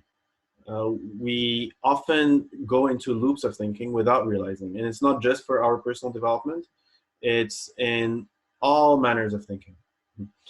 I see Jim agreeing. And so my idea, or it's not just an idea actually, I have it, I guess I am at the alpha phase of prototyping, but it does work from what I see, is a method to create effective reflection. I call it self-dialogue. And the general idea of it is that the issues with the way that we reflect today is that it's one-dimensional, as in in the case of us talking to ourselves, we say something and then we ask a question about it, and then we say something in gross form, which is one line. And so it's not a tree way. It's not a we can't get to kind of like go back and forth between different branches of reflection that we could go to. The other one is that we try to find a solution. And so often when we try to find a solution, we get into the same loops that we're trying to get out of. So self-dialogue is a question. Yeah. Have you studied or been involved with spiritual process like Kabbalah, Tree of Life, that kind of stuff, where you do precisely that? I have not. I've heard of it, but I mean, I'll keep a record of that. But so it's not just that. It's a very specific one. So I'll give you an example. Yeah. Okay. Let's say today I want to deconstruct. It's a systematic deconstruction practice that you learn, become more intuitive at in a written form, until you can do it in your own reflection, and until you can do it in conversation. So I think the transformational aspect of it is that in meditation, when you learn to meditate, the transformation happens inside. With self-dialogue, you can use it in conversations to create more authentic and more insightful conversations with others seamlessly, because it's based off of a coaching method that's based off of Socratic dialogue. So basically, you could imagine it as a fast-track way of learning Socratic dialogue. Let's say I start with a phrase that I want to deconstruct. I'll be happier if I'm more productive. So you write that down. And then you write a list of questions, their structure. And I can tell you about how you structure, like what types of questions there are. One of them, for example, can be, what is it about being more productive that will make me happier? And then you write a bunch of questions, different types. And then you choose which question you want to go to. And it's kind of like an angle to find out how you want to go deeper into it. Then you click, or like you answer that question. Let's say you say, because it will make me more effective at work. You might have other answers, but let's say it's this one. So in self-dialogue, you try to find the loops. The idea is not to find new answers, although it may happen, is to find loops. So when you say, I will be happier if I'm more productive, how do I know that being happier will make me more productive? Because it will make me more effective at work. It's a loop, because I haven't said anything new, I've just restated it. So self-dialogue, the idea is that you recognize the loops instead of going inside them.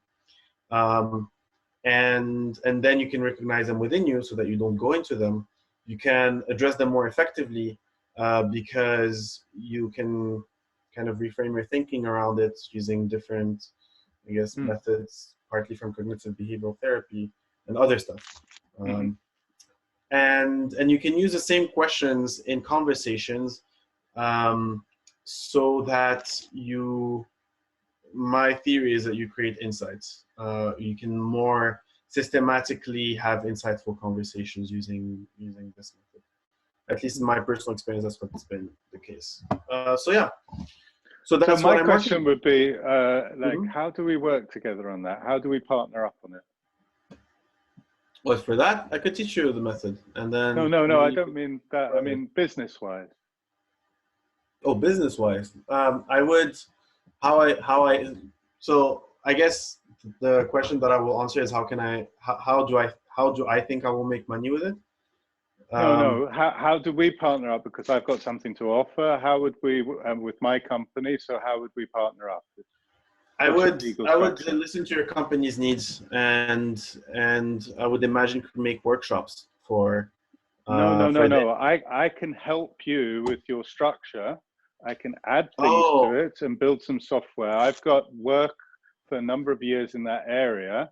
And I think if we work together, if we formed a partnership, we could scale what you're doing better and have a better chance of investment in it. Yeah. So how would we do that?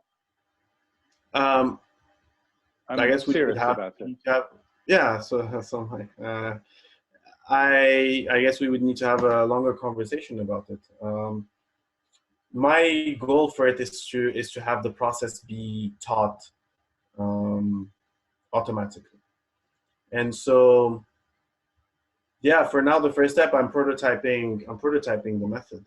So I think the most, okay, well, I'll give you several things that you could do. The first one will be to learn the method. I can send you, you can learn it, you can onboard it, and give your own feedback on it. I would want to know how I can make it happen. So I would need some people who can see how it would become something that is bigger than just me. I would need people who are passionate. So what I would need is people who can make it, people who can create momentum in general. So momentum in terms of it being known on the internet, momentum in terms of creating a community around it, momentum in terms of creating an organizational structure that steers the development of it.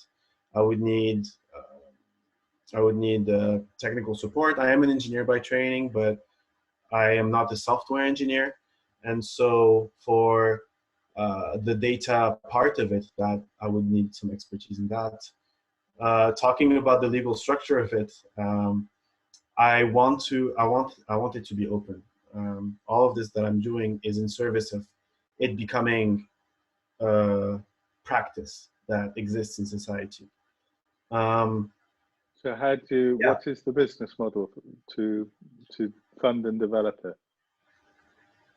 What did you say? What's the business model to fund and develop it? The business model for now is unknown. I think you could see it, well, it's not really unknown.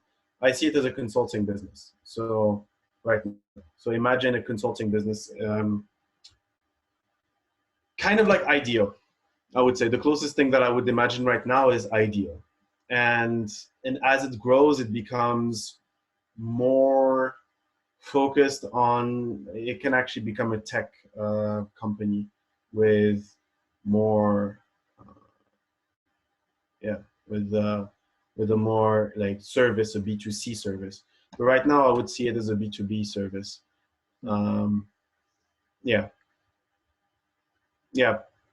As the company. And then there's also the part of me where I write about things, and it's just a regular, like me writing out about the method the way that other people would write about methods. But on top of that, there's also the whole part where it's a company that is the steward for making that practice common in society. Ideally, I would like a nonprofit because I do love open source, but I don't know. I don't know. So far, the only way that I've done it is, or that I've thought about it, is by modeling it on things like IDEO.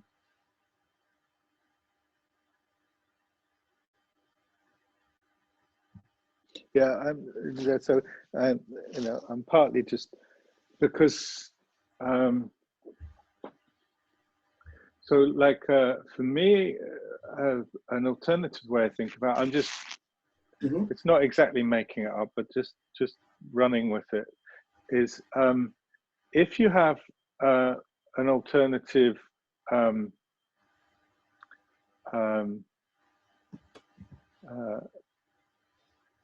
techno-legal social structure, in other words, business structure, right? One in which it's got advantages because the legal costs and the communication costs are far lower than conventional companies. You can fork them and clone them and arrange them and make more complex governance structures so that they can outcompete existing businesses and so forth. And you have a ecosystem of like a network of businesses that share in the development of that thing, right? And it can generate significant money because you can create large-scale successful companies with this alternative model, right? Yeah. Then there are some problems with it, right? Let's say all that legal, financial, technical aspects done, and one of them is that different way of working and the social aspects and the psychological nature that you need to adopt to thrive within that system, or to transform an existing company into this new way of thinking. It's super hard. The skeleton might be there, but the social practice aren't not. So you could quite easily imagine a company whose role was, right, to adopt and train human beings to thrive in that new way of being and cooperating and exchanging, and also to do kind of human resource type work and get paid by the revenue flows from the overall company, right? Because, or the overall network of companies, the partnerships, right? Because the overall cooperative, or whatever you call it, right? The overall absolutely knows that it cannot succeed without your services. Now you can be open source, right? And you can be a not-for-profit in that sense. Like the overall organization, the network of partner organizations is a not-for-profit core. But then there are these little businesses that do services, and you would be kind of doing this psychosocial human resource onboarding transformatory social service, yeah? And you could obviously do other things. You could give a mobile app on the normal market for people to sort of like buy and what have you. So for me, it's like, when I'm thinking about scaling conversations and the organizations, and I look at the problems, all the problems are how the groups converse, how they fall out, the emotional fragility of some of the people in those groups, the way that they have to adapt. So there's no way to do any of the things that I think James was talking about, or Jamin was talking about, and most of the groups, unless you have a service like you're talking for. But I'm just feeling that the revenue flow and the lack of governance and other structure, like I could imagine you teaming up with like a kind of but that's a little bit historical now because it's not doing so well financially, but it's not doing badly. But like something like Consensus or one of these kind of blockchain DAO sorts of organizations, where you can take a financial flow from the overall flow of the economy, and you get paid for the service of it, and that makes it now humanly habitable, which at the moment most of those structures aren't. But in any case, I'm just riffing. Yeah, I would need some more details on what you're describing. It does sound really interesting. the thing that it did make me think about is something called exponential organizations. Yeah, I heard of that recently. Yeah. So what they are trying to do, so the guy wrote a book, Salim Ismail wrote a book called Exponential Organizations, and it's a way of thinking about your organizational structure, to put it simply. And he also created a consultant curriculum, and he created some sort of blockchain for those consultants and for the companies that pay for those consultants, to have a network of trust. Yeah. And I think that's his main innovation, and he's been growing quite well, I think. And so what you're saying would kind of look like It's something like that, yeah. Mm-hmm. Yeah, that would be really. And it's also because what I'm sort of angling at all the time is like, how could Jamin and myself and Alex, who was in the conversation as well, how could we actually work together and do a project of scale over 18 months? And it's like addressing that problem of how people work together. Because if you're doing systemic change, you can't do it as a startup. Right? You basically have to do it as a system. Yeah. With lots of organelles that cooperate. And so, in other words, the problem to me, one of the core problems, in addition to what you're tackling, is like, how on earth do you make it easy for several of these legal entities and to combine and form a super organization that can involve collective intelligence, you know? And you need like various skill sets to come together, and you need to scale it and you need to work on it. And one of the biggest impediments to do it is like the inability for separate organizations or groups, and sometimes egos, often egos as well. So it's both at the individual level, but the real structural problem is at the group level. Because if you could assemble, if you could go in now and just magically say, oh, I really like that not-for-profit, that not-for-profit, that not-for-profit, this startup, that cooperative, and they've got really strong synergy, so we'll put them together into this amazing machine. It could probably do amazing things. But so I'll give you my take on what you're seeing in terms of the group issue is that groups ultimately are a bunch of relationships between people, and I guess tacit agreements between those. The code, the software, yeah. And so my approach, at least, is a way to talk about the psychology. That it's not a psychological problem. It's just the software is incompatible. It's the law is incompatible. There are no I would say the law isn't. They're not talking. They're not speaking the same language in a way. They're speaking from different value systems, and they don't realize that there is this difference in expectations that they have towards each other, in values that they want to create.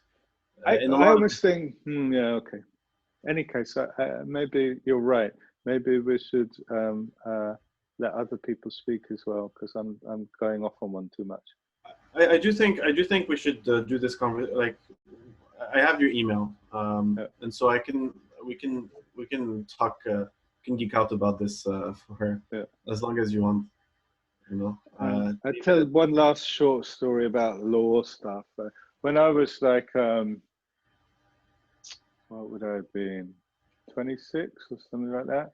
It was basically when I was just about to leave medical school, and I had this innovation, which was a wiki, and it used a PageRank algorithm for reputation, and I wanted to introduce community currency, and this was in 1989, 1990. So this was well before Google and well before Ward's Wiki, right? I was working on it there in London, and I had a problem of how to pay the contributors to this new medical journal sort of stuff that I was working on. And I went to someone pointed me at Scion. It was a company that made handheld computers in the UK, which was quite flashy. And I went and had a conversation with them, and then they pointed me to a lawyer, and the lawyer looked at me and said, "No, you can't do that. It's illegal." He said, "You can't do that." Now, about 15 years later, I understood what he meant. He looked at me and he said, "Yeah, I could do that, but it would cost you probably about 15 million pounds, and you clearly don't have that. So the quickest way I can tell you the answer, because afterwards people did these currencies. You know, they did air miles, they did all sorts of token things, right? And if you want to design a market, you can quite easily design your own legal financial instruments within that. It's just the lawyers are so expensive, and they keep the knowledge within themselves so tight that they don't see much financial, and they bill by the hour, they don't see much financial reason to innovate in the legal space. If they can give you a quick answer that's within your budget, they will do it. And their whole training is so much down that route, right? That if you, even though it's completely possible to do by law, just with man hours and your own intelligence, right? They will say you can't do it. It's not that you can't do it. What they mean is you can't afford that work by us. Yeah. And so a hell of a lot of our imagination about how we organize ourselves and how we partner is hitting that barrier. Because if we want to scale organizations, we want to scale our collaborations, we need to make quite strong, clear agreements between each other. Like if we combine now and do a collective intelligence bid for the Earth Fund, Jeff Bezos' £10 billion fund that is released, and we want to go for something small like 500 million, so that you get funded, so that James gets funded, so that Nolan, and we can work for like 5 years on this solution and deliver amazing things. How are we going to do that? Okay, so you're going to work so many hours, and I'm going to work so many hours, and how are we going to add up our values? What way are we going to distribute the value when it comes in? We haven't got a fucking clue. And so we're going to give up before it starts, because that is such a headache to organize. We won't even bother. We'll all put in separate applications because it's easier to do. Also, Microsoft solved that problem, by the way. Who did? Company in a service called Fair Divvy. Fair Divvy. How do we divvy it up in a way that's fair, right? Anyway, it's a whole software. This is Alex Ganaras, who was Chief Technology Officer at Microsoft. Right. Before moving on to the next do you know the thing? Because like I was working on stuff like that in the mid-90s, so I did shards and a whole bunch of different ways of doing it. So I'd love to know what that particular system is. Do you know what the values are or how it works? No, I don't. I just know that was a project that he did post Microsoft. Yeah. Right. Among other great things. So anyway. Well, I know is that I'm constantly coming across groups, and they can't cooperate at scale. They can't really work together on a significant project. Like say, I'm going to let's do this. We're all going to put in like 80% of our time over the next 6 months on doing this and tackling climate change. Right? I'm going to put in 15 grand. You're going to do that. Nolan's going to mortgage his house. I'm going to just work flat out and put in also the 15 years of code that I've been working on. And the guy in Minsk who's got some amazing blockchain software for knowledge, he's going to put the team's work. How we combine this stuff to deliver the solution is the thing stopping us. The knowledge is there. Well, it's there. You're talking about the legal implications. Like for me, and even our understanding of how we value and put these different parts behind. The original discussion was how like scientific knowledge, community knowledge, and maybe artist input. How do you value the different spiritual knowledge? How do you value the different contributions in the overall judgment of a good, wise decision?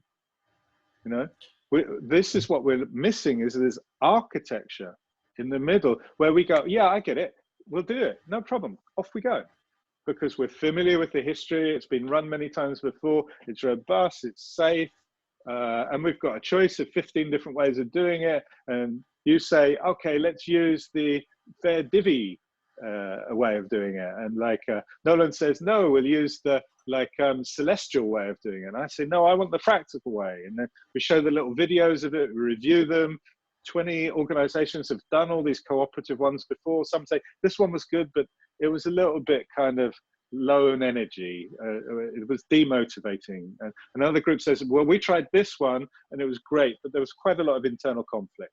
And the other one said, well, we did this one and it was really good and we were productive. I don't know. And we say, okay, let's do that one.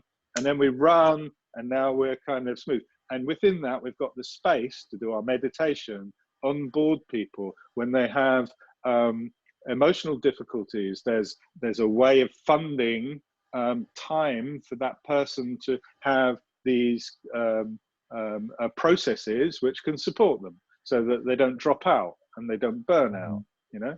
And when there's a dispute, when someone's accused of sexual harassment, right, there's a way of doing it within the ecosystem, because the number of groups I know where there have been claims of sort of like inappropriate sexual behavior, right, in the open source and the community area, quite often unfounded and otherwise, God knows, right, is extraordinary. And there's no way of these groups discussing it or addressing it.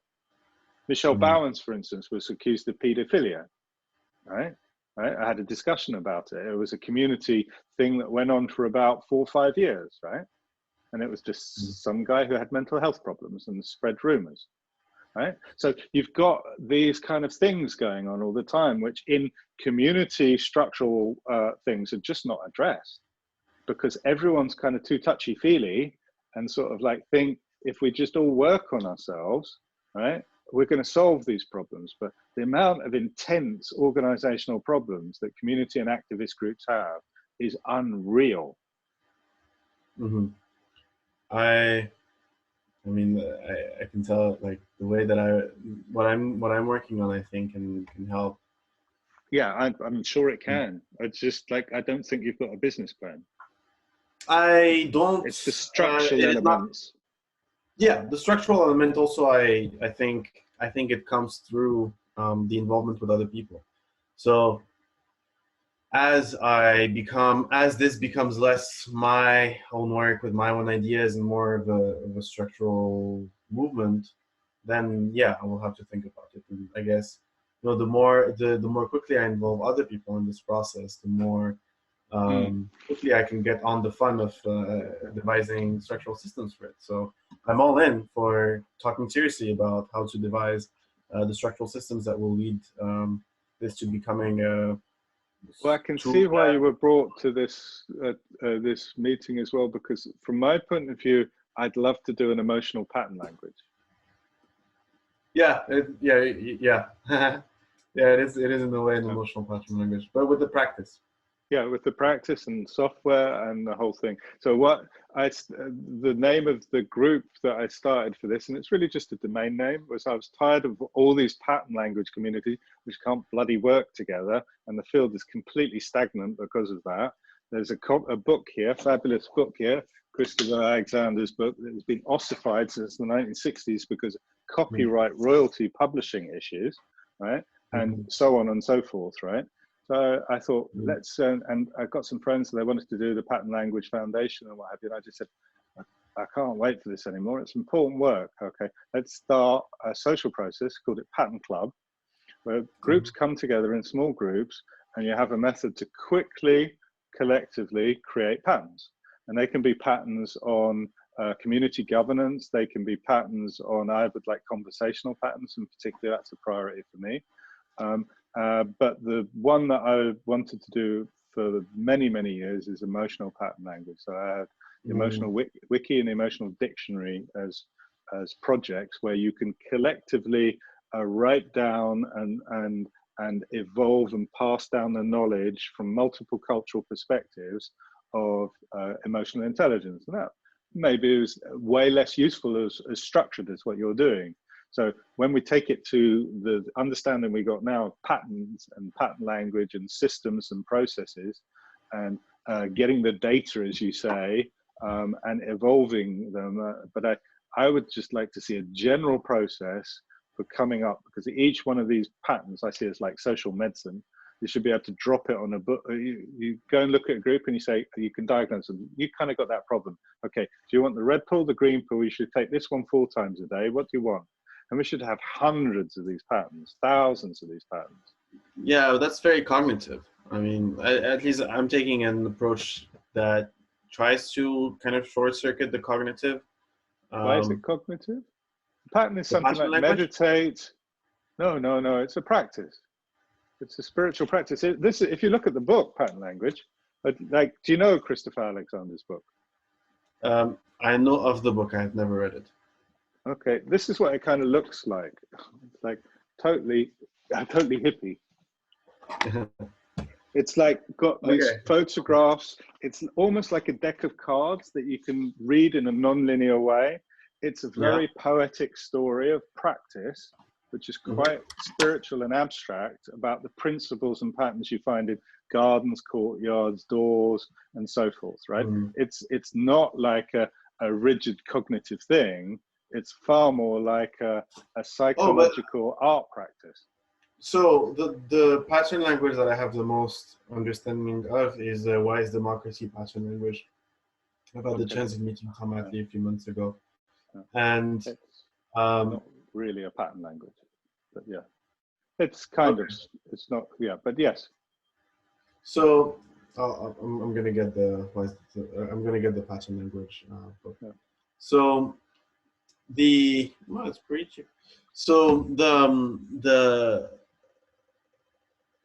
reason why I said cognitive is describing a system isn't enough to change it. This isn't a describing anything. It doesn't describe. It's a practice. No, it's a practice. It's an embodied practice. Okay, so then I have to read more about it before I can make It's like the weird kind of esoteric objects, almost spiritual objects of pattern. I mean, the way I'm working on them is that they're basically a way of capturing a conversation, right? A community conversation. The epistemic architecture of that. It has a kind of mathematical structure, and it has something you can never quite grasp, like a membrane, and it's multidimensional. We're using video and storytelling and a practice of conversation to generate these multi-perspectival objects, which have governance on the top, context at the bottom, and multiple perspectives. They have a Git-like evolving structure of ideas, so they have immutable hashes, and yet they can evolve. And they are authored by groups of human beings which work within them and can get paid. So it's a sustainable, viable entity, right? And these things can be as small as, what is the meaning of autonomy, right? That could be a pattern, right? Yeah. An evolving entity, we call them, right? And then you can combine lots of these social organizations to form quite complex social thought processes that are tied to action because they have financial strength. You're able to finance activities in them. And when you ask yourselves, it's a bit like programming, what is the set of patterns that we want to assemble to solve this problem? We know that we're going to have to, for instance, deal with economically stressed communities that have a lot of family problems, let's say. Okay, so what pattern can we use? Because what set of patterns could we use to bring that community into productive, particularly like making the local park safer for children, right? And so you want to basically take socially studied conversations and a lot of data from a lot of places, and to be able to combine that experience in a particular local context. And the theory of pattern language, or the soul of it, is through having lots of these conversations and abstracting it, which is, by the way, the same process as law, common law at least, right? Where you evolve and abstract from multiple well-debated and deliberated instances, a general set of legal patterns which you can apply across all those domains, right? You get a practice, and that if you're skilled at understanding these patterns, you can not exactly literally predict or anything scientific like that, but you have a more intuitive understanding and language with which to structure a particular solution in a given context. Yeah. That's the kind of thing it is. It's not like just a description, or I don't know, a system or what have you, or just a nice categorization with some pictures. It's really quite like what you're doing.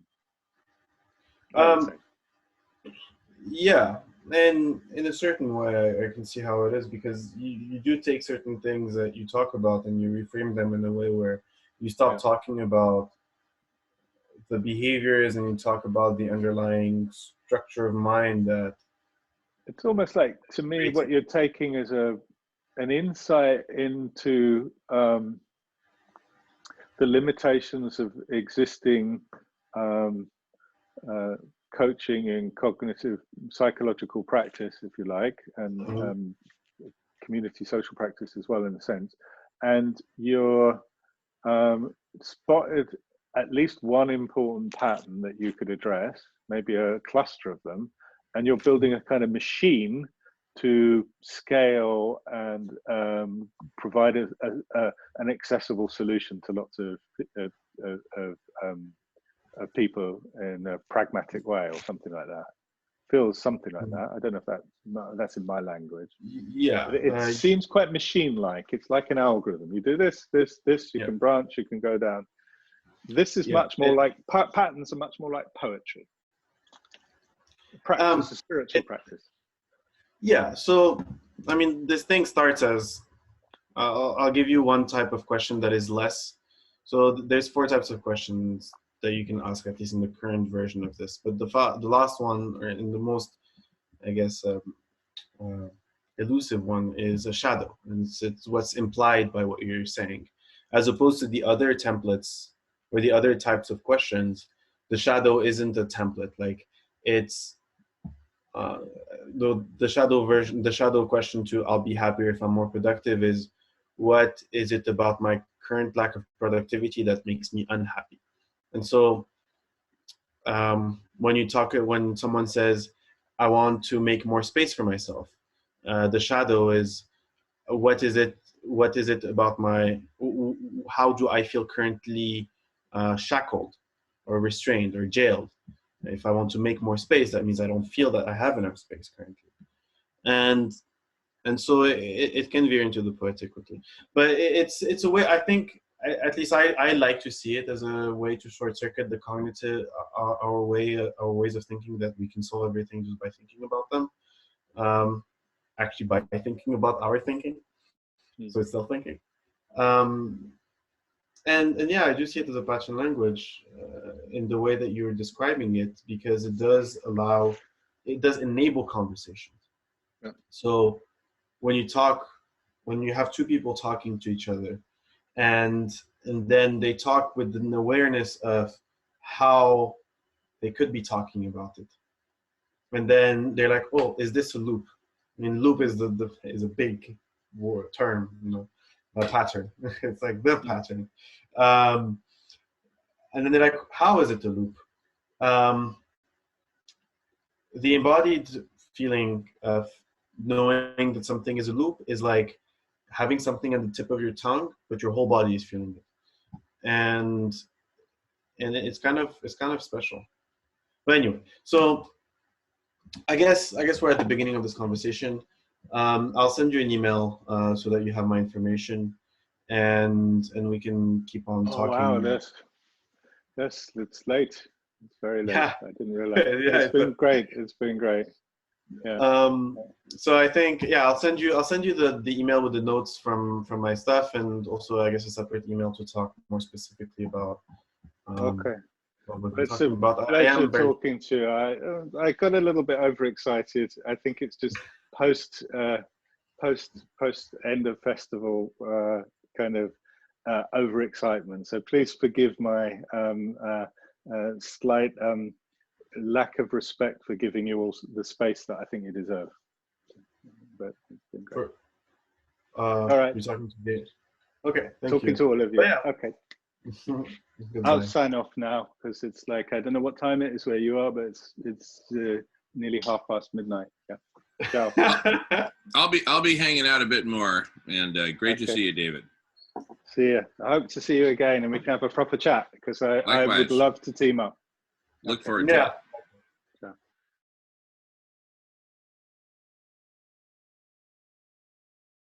Oh, hey guys, looks like we still live here. Yeah, we are. Yeah, we're just Wow. in the main room now. Yeah, yeah. Wow. Well, that was an interesting last hour and 20. Oh yeah, I got carried away. I think in a conversation. I told myself at some point, like if you wanted to contribute or to steer the conversation in some other place, you would. So I don't know. Well, anyway, I think I thought we were on a really amazing thread earlier, and I'd love to get back to that if you guys are game. I have another like 20 minutes, I guess. I can definitely do it. Sure. So I started to map out kind of a framework for it of what we're talking about, this LinkedIn of transformational conversations, but at the level of thoughtware, because I really think that's the bomb. I mean, Microsoft paid like something like $26 billion to acquire LinkedIn, between cash and stock. But I mean, the cash is as liquid as gold. So it was literally a $26 billion acquisition. And I'm not looking at this for monetary value, but my point is that there are different social networks kind of for different facets of life. There's friends and family, that's Facebook. There's business, that's LinkedIn, right? There's a hole in the universe, is what I'm suggesting. And we can fill that with a specific galaxy, a conversational galaxy, right? And which will be mapped out by the LinkedIn of transformational conversations. And, it's a map of, individuals, of conversations, and of clusters, as we talked about earlier. And it's everything that you want to be public is just public. There it is. Anything you don't want to be public, guess what? Don't copy paste it to the map, right? But we got to give people some, kind of like, Yelp. It seeks to map out all businesses, regardless of whether you want them to or not. But if you happen to own a particular business, then you get certain rights with respect to that listing, right? You don't own the listing, but you get certain rights, right? So we need kind of like a Yelp of conversations, whether you like it or not. If you're public and you expose yourself as public, you're on the map. Okay. So it's a Yelp for the clusters, maybe. Also, it's a Yelp for clusters, for conversations, and for individuals. Yeah, and an individual can belong to as many clusters as they want to. Yeah. It's okay. So what do you mean by thoughtware in this case? By what? Cluster? Thoughtware. Oh, thoughtware. So thoughtware is simply describing what we want in the network, in the map, in the LinkedIn, in the Yelp, but in very hand-wavy terms without being platforms. So like in Java, we'd code it with this and we'd use this tool and then, no, let's not go there, please. Not that any of us is trying to, but I'm just trying to define the boundaries between thoughtware and software. And that's where it is. Yeah. Really, so you're modeling the thing before like any type of line of code. Right, but modeling it's even almost like a pre-modeling phase of just talking about it, right? Yeah. And co-imagining it, right? Anyway, I think we understand each other. So that's what I'm talking about with thoughtware, because it's infinitely flexible. It's like Play-Doh. You can't go wrong. You just if you want to make it taller, do like this and make it taller, etc. So So at the level of thoughtware, what we're creating here, what we're facilitating, creating, etc., is a network of conversations, right? Which includes the following basic elements, and then there'll be some advanced elements, which I'm really excited to talk about because they map to your self-dialogue, loop identification, framework, system, tool, etc. Okay, but that comes in the advanced. In the basic, what do we got? We've got a map of conversations, clusters, and people, those people who want to be on the map, like myself and Joe Rogan, people who are like, yeah, I'm public and this is me and this is where to find me and nothing to hide kind of thing, all the way down to, no, I don't ever want to be on the map. Yes, I'll participate in conversations, but I'll have some made up name and I'll have a Guy Fawkes mask or whatever that, whatever you want, however people choose to show up. But so of whatever people choose to make public, like this conversation, which was chosen to be public, right? In a very public way. Okay, nothing to hide. In fact, to the contrary, hello world, please join us kind of thing. Anything that chooses to be public is on the map, plain and simple. And we've talked previously about unidirectional or bidirectional vectors connecting any two elements, person, conversation, person to person, cluster to cluster, conversation to conversation, etc. Why not? And so that's the map. Okay, so anyway, so the map is one of the basic elements or basic parts. Another basic part is transcription. So those conversations that choose to be transcribed, hopefully, which would be the majority of the public ones, would be automatically transcribed, and the transcript is automatically associated in a database, in the database meaning, associated with that conversation. And it's also made searchable, indexed, and therefore made searchable with all kinds of great, advanced search kind of tools, right? That's not that difficult. Not difficult at all. I don't know if you've heard of Archive Sanity. You might want to look it up. ARXIV. It's super easy to Google. I'm not going to go try to find the link right now, but it's. I know about Archive. Okay, but this is Archive Sanity. It's this code that's open source, written by the head of AI at Tesla. I forget his name, but that's a pretty impressive position if you're in the world of AI, right? Self-driving cars and whatnot. Anyway, so he's the head of AI for Tesla, and he wrote up this really cool tool. And what it basically allows you to do is say, look, hey, I really like this document. Okay, show me amongst this database of hundreds of thousands of documents, really, there's no limit, but show me amongst the database of all the different documents out there, those documents which are closest to this one in terms of such things as word frequency. And then, you can get as fancy as you want. But bottom line, really good software exists for that, and it can be made better. That's the bottom line. Source. Okay. And it's open source. It's right up there on GitHub, right? So my point there is, let's say you've just had a mind-blowing conversation, the conversation of your life. You would then want to, be able to say, hey, find me other similar conversations, right? But then you can have other parameters, like show me similar conversations, but where there are no, certified interrupters in the meeting, people who just habitually interrupt other people and don't let them speak. That's going to be a bit difficult. I don't see why. It depends on how you use that. Well, look, the software, we basically, use software with pattern recognition, and we'd train it well and we'd audit it and all that. But for the first pass, we'd use software to detect,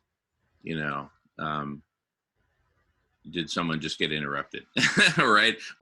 And it could also be flagged, so that if you're in a meeting, you could press a button that says, hey, I just got interrupted and I'm actually not okay with it, right? For example.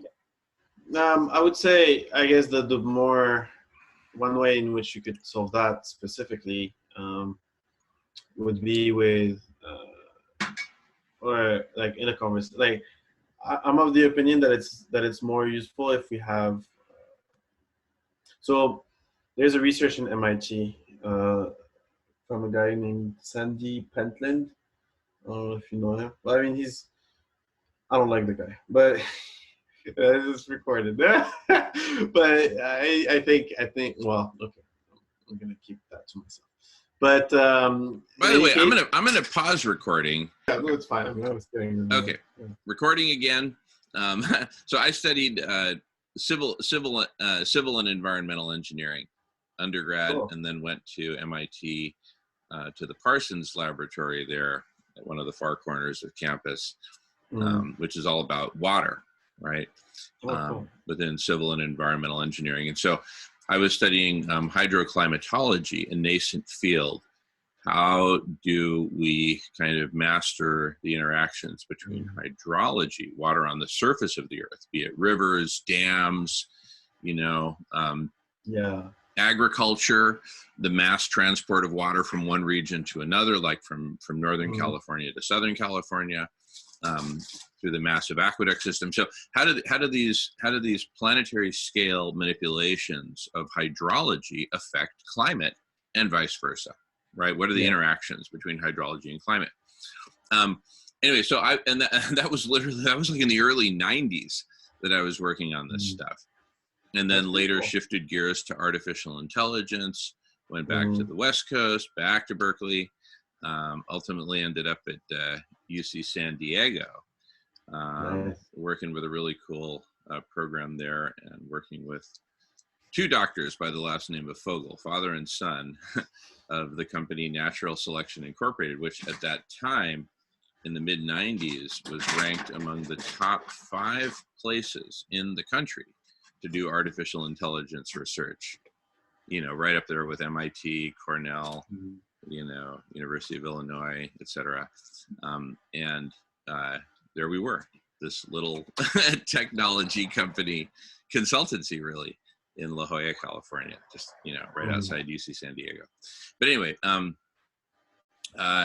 all that is to say is that, well, anyway, I could go on about stories, but let's get back to the main thread, because we're onto some really exciting stuff here. Yeah, we can catch up over beers later. But anyway, back to you. Yeah. So Sandy Pentland. Oh yeah, in terms of the one of the things that he created was this simple tool that tells you what percentage of the conversation you've been speaking at. And it's really powerful, and it doesn't even need to be shared. You just need to see, like, on your end, what the average contribution, or like, if let's say we're 3 people, the average contribution is 33%. And so if you're at 50% or whatever, or actually also if you're at 15%, then you can self-regulate, and it works pretty well to self-regulate. It is actually, like, however they measured it, the group IQ increases. So the ability to, like, solve cognitive tasks as a group increases when you do that. And there are features. I don't know for Zoom, but I think that Jitsi has that feature of seeing how much of the percentage of the time you've talked. And so I think it needs to become more common in places, in breakout rooms like these, where it's supposed to be a common conversation. And I would imagine, like, for example, I'm more of the 50% than the 15%. And so, but I want to be better at that. So I would be like, hey, if you guys are okay, or actually, I don't even need that. I could just have it for myself, and self-regulate that way, or vice versa. I'm not talking about it. Anyway, I just realized where we were on the map, and before that, we're at the intermediate step. Because we're deep in a particular rabbit hole, which is, how do you measure and regulate? That's all fascinating, right? And we could go on for days about that. And no, but it's good that you're pulling us back. Yeah. Okay. So where were we? So here's where we were. All I was saying is we Berkeley's. Oh, now we start tearing up. Get piece of shit. Anyway, we Berkeleyites are famous for being peaceniks and all that. But anyway, all we're saying beyond give peace a chance is we want to make it easy for people to search for and find and discover exactly those transformational conversations where they really want to plug in. I was just using an interrupter as an example. You know, I don't like being in meetings where there are interrupters who are just dominating and interrupting other people and not giving them a chance. And even less do I like being in a meeting where those people just unfairly judge others and just shut them up, shut them down, judge them, brand them, signed, sealed, delivered, and you don't get to talk for the next, you know, hour and a half or whatever. Anyway, so all I'm saying is that those kinds of things can be measured. You can also say, look, I want to be in this kind of conversation, which is bounded in the following ways. I'm a big believer in bounding conversations, right? If I'm going to have, if I'm going to invest 3 hours of my life into a Zoom video conference about climate change, I don't want to spend 90% of it arguing with a skeptic about whether climate change exists. I want to bound it and say, listen, this is for people who've graduated from the kindergarten of, you know, is climate change real? Is this really happening? Right? You know, so you got to have your, you know, and that's just an agreement. That's just an agreement. Yeah, exactly. That can be like made many other systematic. agreements that you create. Like, yeah. Exactly. And speaking of patterns, you know, we can even have, you know, some certain agreements as patterns that are recognizable even with an icon that basically just says, look, this is for people who get it. You know, it could be like a green leaf with a check mark. Do you get it? Are you green? Are you compassionate? Do you love Mother Earth? You know, do you believe science is real? Do you believe, you know, all the usual suspects. Yeah. Let's face it, right? To quote a quote from Casablanca of Morocco, round up the usual suspects. I presume you know it. Anyway, so there can be these shortcuts for really getting not just to the topic you want to be on, but the kind of people you want to be hanging with. You know, when I talk SRM and I talk solutions, I want to be talking with mechanical engineers, material science engineers. Don't you love the old material science building there at Berkeley? You know, et cetera, et cetera, et cetera. You know, that's who I want to be talking with. Okay, great. Just put it in as a parameter. And I want to bound it by this and this and this. We're starting from these assumptions, and this is our goal. I don't want to be arguing with someone whether or not it's realistic. I want to be designing the system, right? You know, that sort of thing. Versus, some people want to be in an argument with skeptics. Go for it. My goodness, you know, bound the conversation however you want. So this isn't run by any kind of dogma. We're simply creating a proper conversational domain with maps, with search capabilities. Back to you. Go ahead. I think these two so far are two different things that you're talking about, because in a way the job of bounding discussions is already done by the different clusters. You know, if you express interest in Rebel Wisdom, if you express interest in whatever other cluster, you're already tacitly agreeing to all the explicit rules of just like wanting to be part of the initiative, but also the tacit rules, which are much more complex. And I think it would be really difficult to make them explicit. So I love it. I love it. So look, all I'm just saying is there's a place for the implicit. There's a place for the explicit. Oh, for sure. But the way that I would think, the way that I would see the intermediate thing that you talked about is actually as a cluster, because it is, yeah, like you have the map, which is a thing, and then you have like a service that would have to be collaboratively contributed to. That could be like plugged into some sort of thing that already exists for video conferencing or some other stuff, because you would need some heavy infrastructure to pay for it. But it would be a service that you would pay for as a cluster that would help you dig deeper into it. But I do think that it does solve a different need than the one that the map is solving. Yeah, because the map is for the people and the clusters. And what you're talking about right now is for the conversations. And doing mining on those conversations, I think is a different adventure than doing it on than creating that LinkedIn/Yelp for, I guess in this case, people in clusters. Yeah. the LinkedIn for the people and the Yahoo clusters, I guess. And then you have the Google for conversation, for transformational conversations. Exactly. That's it. But so we're talking about the system that brings in all these different scenarios and tools, right, and features.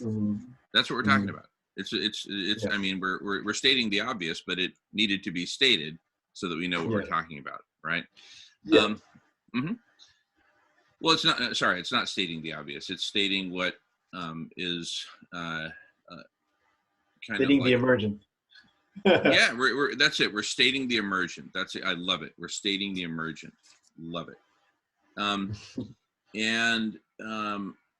So that's all that's within the basic. I've got map, transcription, and search tools all the way to the way advanced, right? Like we've been talking about. Okay. And then within the advanced, it's basically the realm of bots, right? And so basically, rather than me having to go to advanced search and say, all right, this is what I'm looking for, my bot would just kind of discern it, discern my intent based on everything I say and everything I type that I give it access to. Please don't follow me to the bathroom, kind of thing. But other than that, fair game, right? Great. The bot will say, wow, Jamin, other people who talk like you are in these conversations and loving it. And they're not in these conversations over here. So I'm going to steer you towards the ones that I think you'd really love, where I think you'd really progress, where you and other people are grappling with the similar, I'm just going to use your term, loop, right? That we haven't quite broken out of, right?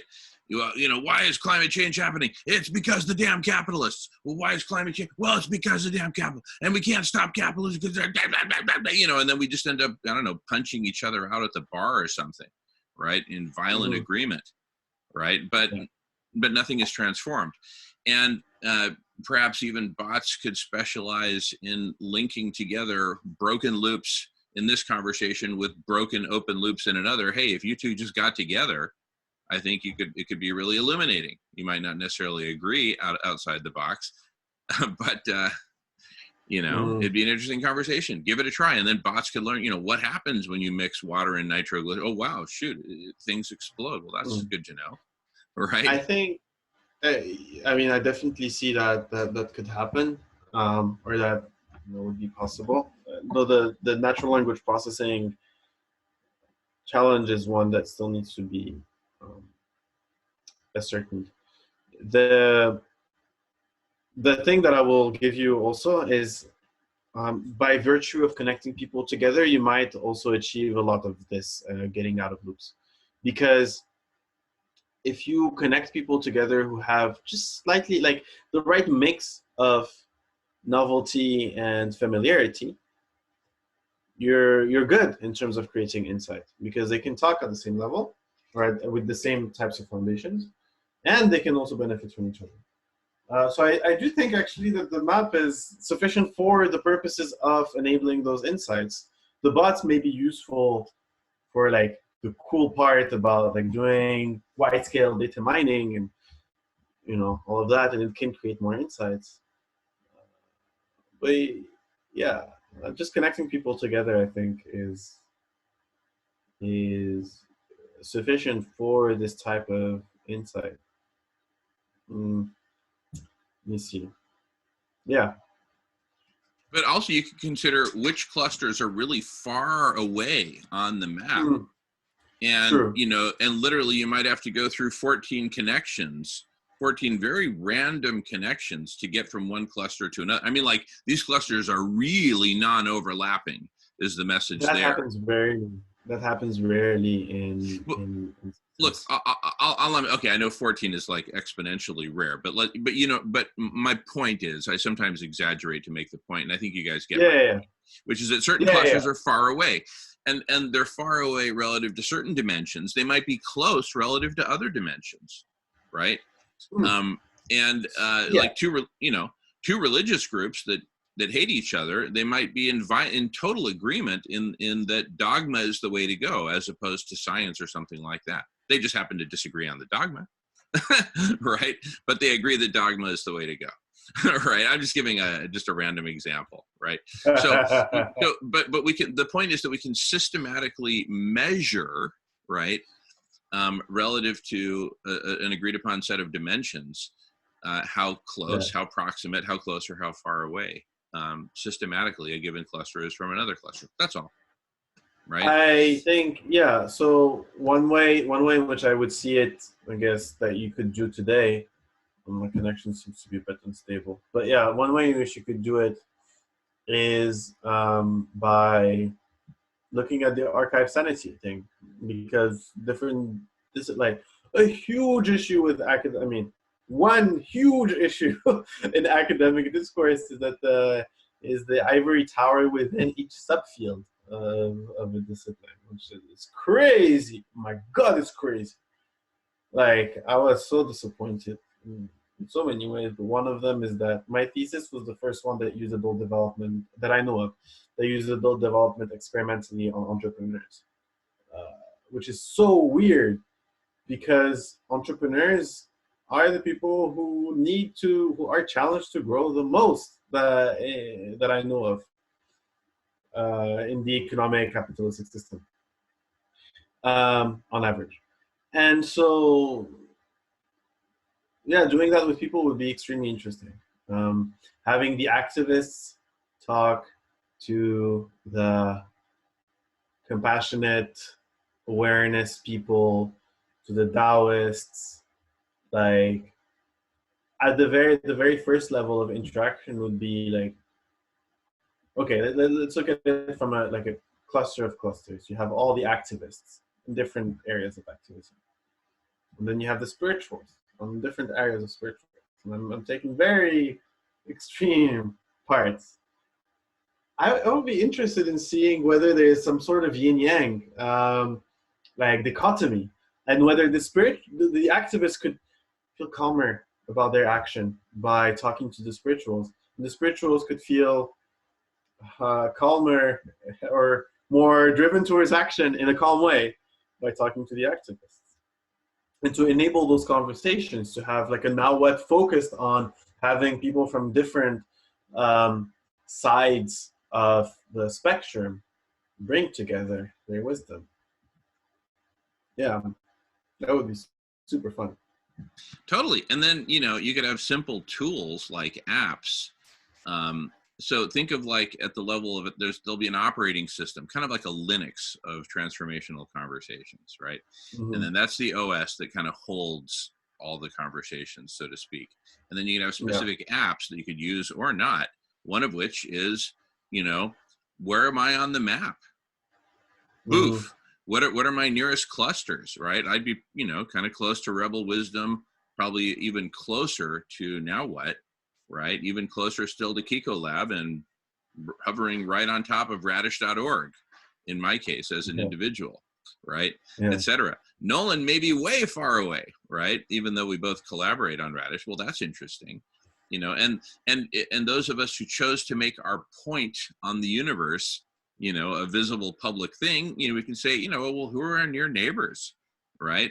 Mm-hmm. And also you could turn on and off different toggles and switches and dial up or down certain coefficients to say, look, I really care about religion. I don't care about science so much. Who's close to me that, where the weighting is really high on religion and really high on, I don't know, veganism or something like that, right? Whatever. Yeah. And, and so there's all this. So what great ways to also, be, anyway, I could go on and on, but you get my point. Yeah, to connect really. And I really love it. Like it's I would say, like, the biggest thing, I do need to go. I have a meeting with my Zen teacher in 5 minutes or 10 minutes. Awesome! Don't want to miss that. No. I haven't seen. Awesome. Well, anyway, hey, really great hanging with you. It's fun. That's fine. Yeah, likewise. That's fun. Yeah, it's fine if you do however you call me. I will send you an email now. Nolan, if you want to be included in the thread, I guess, well, Jamin can send you the thing as well. Sure. My email as well. I'll write it just in case, just so. I wrote my email on the chat, just so that until I send the full thing, so at least you can have it. And I guess there's also the website now. Like my company's name is Undefined, which yeah, it's a word in English. It means to make to remove the definition and to make indefinite. I really like the definition. So. Wow. Super cool. Oh my goodness. Well, I'm so happy that that we've met and been able to hang for all this time. And I would love to. Yeah.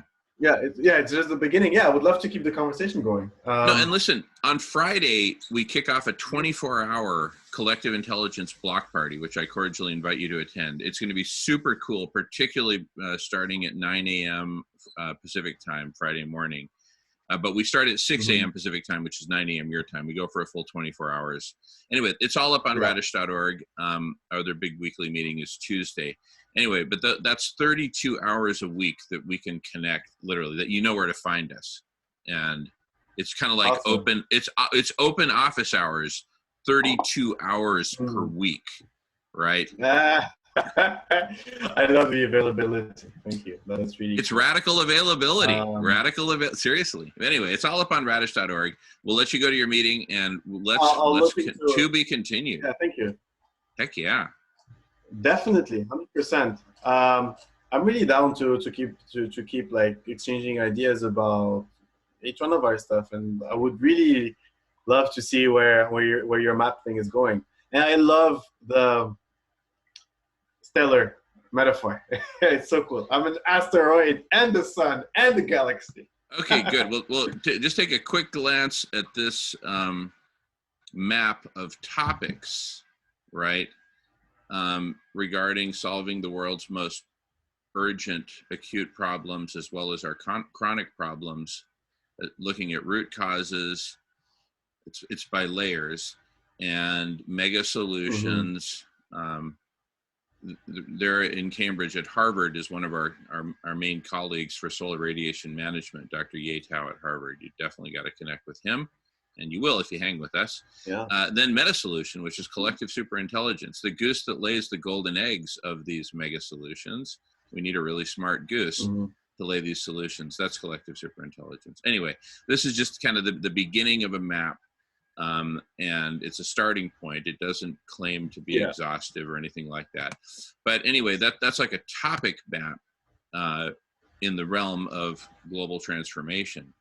And and then the clusters could exist relative to that topic map. So that topic map is, you could think of it as sort of like, you know, an n-dimensional Euclidean geometry, right? These are the main topics, you know, kind of thing, or topic clusters or mega topics or whatever, right? And where does your cluster live relative to that? Are you like hyper focused on climate change like XR, or are you much more broad like, you know, whatever, unified.earth, whatever, you know, where do you live in the toposphere of topics, right? Well, in a way, like what you're describing already exists, but unconsciously, right? And so the power of it isn't realized. Oh, I'm really excited. I'll join in, I guess, on Friday at 3 p.m.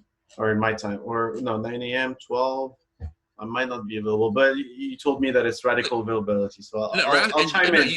You know, you can drop in and out, and don't be ashamed when you leave, and you know, don't be bashful to enter. Just you know, pop in and out. People do all day long. It's a block party, right? You know, here's the beer, the bong's in the back. You know, the barbecue's going, vegan patties. You know, it's all good. So anyway, you know where to find us. Awesome. Thank you. Yeah, I'm excited to the conversation going. Me too. Me too. Yeah. Bye, Jamin. Bye, Nolan. See you. It's fun. We'll see you soon. Yeah. Thanks so much. See you soon. Thank you. All right. Let's take a pause on the recording. All right. So we're talking about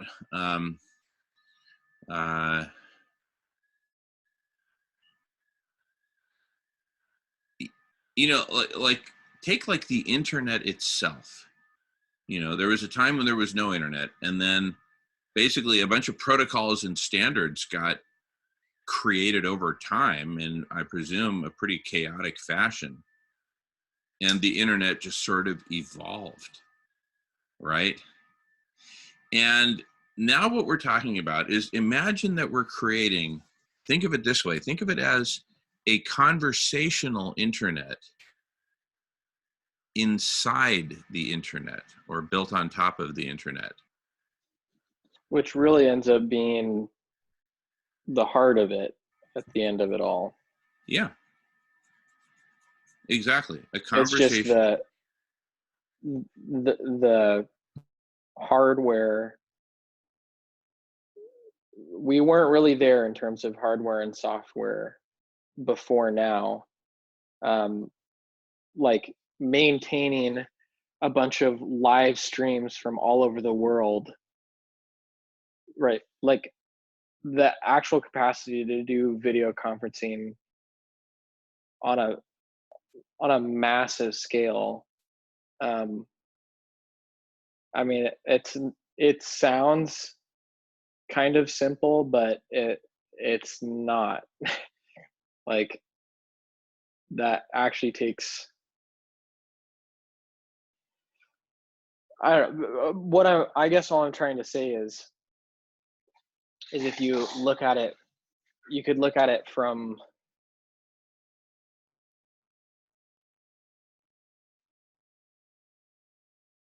because most people think of the internet in terms of texts and websites and maybe you know, just video content that you're absorbing. But I think that considering video conferencing actually at the center of it, it makes a lot of sense. We just haven't, the hardware and software haven't quite been there, and the social, it hasn't been a social norm either until very recently. But I think it could make a lot more sense to people, to future generations. This is like the center and the point, like this is kind of the main use case, or that, you know, the way we're using the internet later becomes more of this naturally conversational thing, you know, where, okay, let's say I'm not necessarily talking to Jamin, but the way I'm querying and finding information is by having a conversation with some AI that's just feeding me answers to questions. But then yeah, I don't know. I guess all I'm trying to say in all this is that I think it makes a lot of sense to me that we would be shifting from a kind of static information, like page-based internet to more constant streams. And we've seen a huge shift with YouTube and Netflix, but it's only one way, and it's not, only a small fraction of that is live. And to maintain the same amount of content live is way more difficult than that amount of content static. So that's part of the reason we haven't been ready, I guess. But it feels like we're a lot closer today. Oh my goodness, no. In fact, I'm actually astounded that we made the transition to the, you know, Dos Equis Zoomosphere without more of a hiccup. I mean, you know, humanity went from this degree of usage to this degree and climbing probably, you know, in just a very short period of time, a matter of days, weeks. Anyway, so it simply shows that the internet's ready for it, you know. Zoom is ready for it. They've got the server farms, they've got the cloud services, the scalability. It's now proven, right?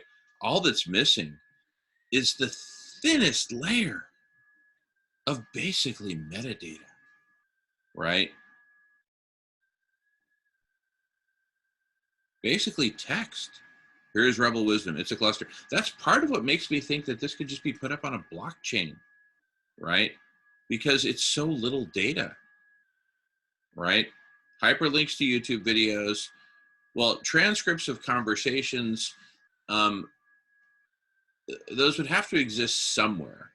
And so maybe we decentralize it to the point that each person really owns their own transcript, but the pointer to that transcript is up on the blockchain.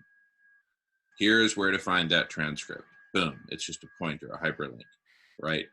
So, and likewise with video recordings and all that stuff. So it's basically just text, you know. It would start out as, you know, kilobytes, then megabytes, and then finally gigabytes of text. I don't think you get beyond gigabytes, right? So it could be blockchainized, and you know, voila, there it is. If it's up on the blockchain and everyone's got access to it, it's just totally public, then likewise, up on the same blockchain, people could put pointers to tools that they've developed, right? That are open source, downloadable, etc. Like this, you know, put me on the map tool, and then it puts you up on the map. Oof, now you're part of the blockchain, right? Yeah, I mean, but then, I mean, we have to think where that takes my mind is, okay, so we have a map, and it maps out eventually everything or everyone, the entire network. At least it seems to start with that goal. And if we were to get there, then the next, basically you need a way of navigating. Like the map is supposed to help you navigate these conversations and work your way through whatever field. But the map itself can become overwhelmingly complex very quickly. And so how do you navigate the map itself? And I mean,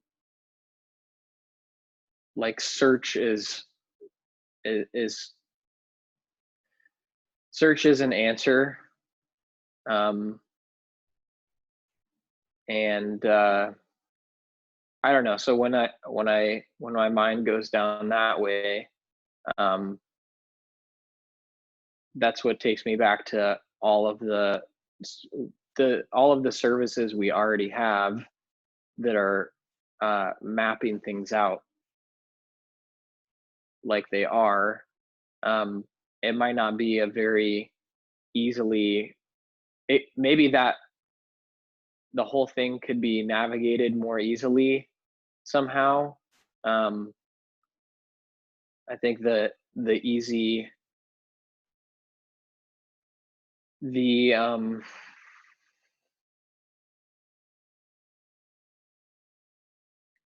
feel like the most concise or really concise answer to the question, well, how do we make it more easy to navigate all of this, is through more personalized data from every person in what's ultimately a social network, the internet,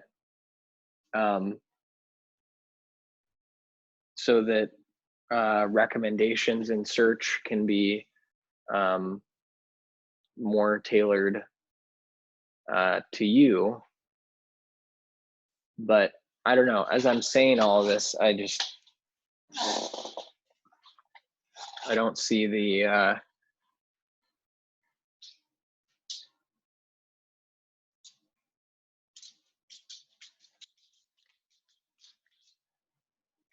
I'm looking for the novelty in it, or what's beyond what exists already.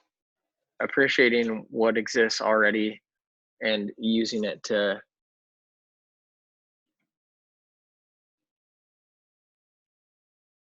the maximum extent. But I mean, maybe you could argue that there's technologies being used heavily today that just need to be obsoleted, and they're just not going to be for a while without some I don't know. Okay, I just thought of what could be the thing. Imagine a and I have to go fairly soon, like in the next 10 minutes or so. But what could be, imagine a Wikipedia of conversations. And a conversation, when I say a conversation, I really mean a series, an ongoing series, right? And so you know how different Wikipedia pages map, link to all myriad other Wikipedia pages generally. And so think of all those hyper interconnected, I'm just going to call them topics, because that's roughly how you could think of it for Wikipedia. Each of those topics is hyper connected to a whole bunch of other topics. Cha-ching. Some of those topics are people. Cha-ching. Others are other nouns, right? And there's different basic formats for each. The whole thing is searchable internally. And you could have links to transcripts and whatnot, which could be, Google Docs or leverage some such platform. And therefore the whole thing is automatically indexed by Google. So we utilize that. And then, I'm just saying it doesn't have to be a complicated thing. I think Wikipedia might actually be the model, right? And then we basically get a bunch of volunteers who believe in the mission, right? Just like the Wikipedia volunteers believed in that mission, right? And for very good reason. So a Wikipedia of transformational conversations, right?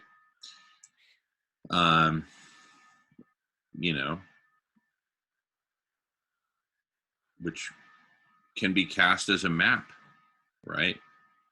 Show me all the other conversations that this is linked to, that this references, right? And there's all kinds of glue between conversations. And if Nolan is like an SLC, right, who wants to be up on the map, then he creates his own Wikipedia page, or someone, but and just like Wikipedia has to certify and verify that stuff is real. I once created a Wikipedia page and it got deleted because they said, hey, this isn't real. It was an idea I had. It was Wixonomy, right? The concept of Wixonomy.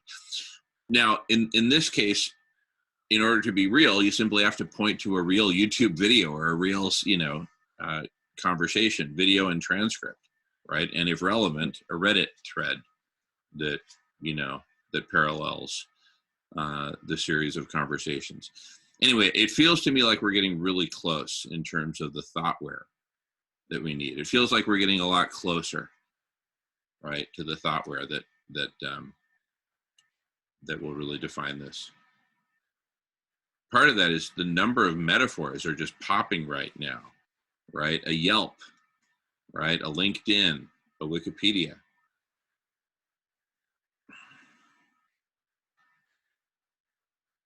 Anyway, it feels like we're getting close. Yeah, go ahead.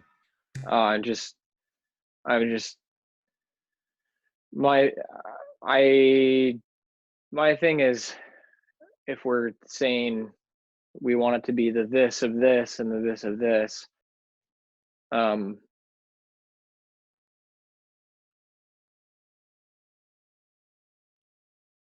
Like these things already exist, I guess. And one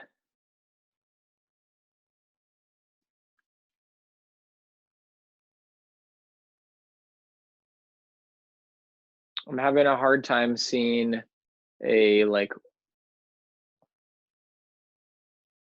I love the idea of everybody jumping onto one platform and like everyone owns their own data. So in that sense, it's decentralized, but everyone's like, you know, everyone's public data is in the same pool. So they can all decide to put it in the exact same place. And there's some very clear convenience to that for individuals and the collective. I love the idea of all being on one platform, but we're not just going to magically all jump onto one platform. We can't force people to do that. And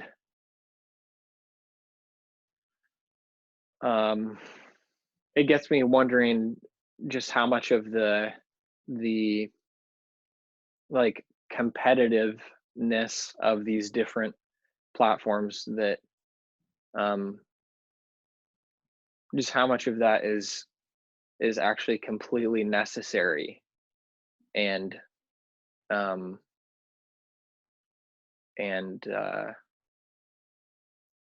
unavoidable.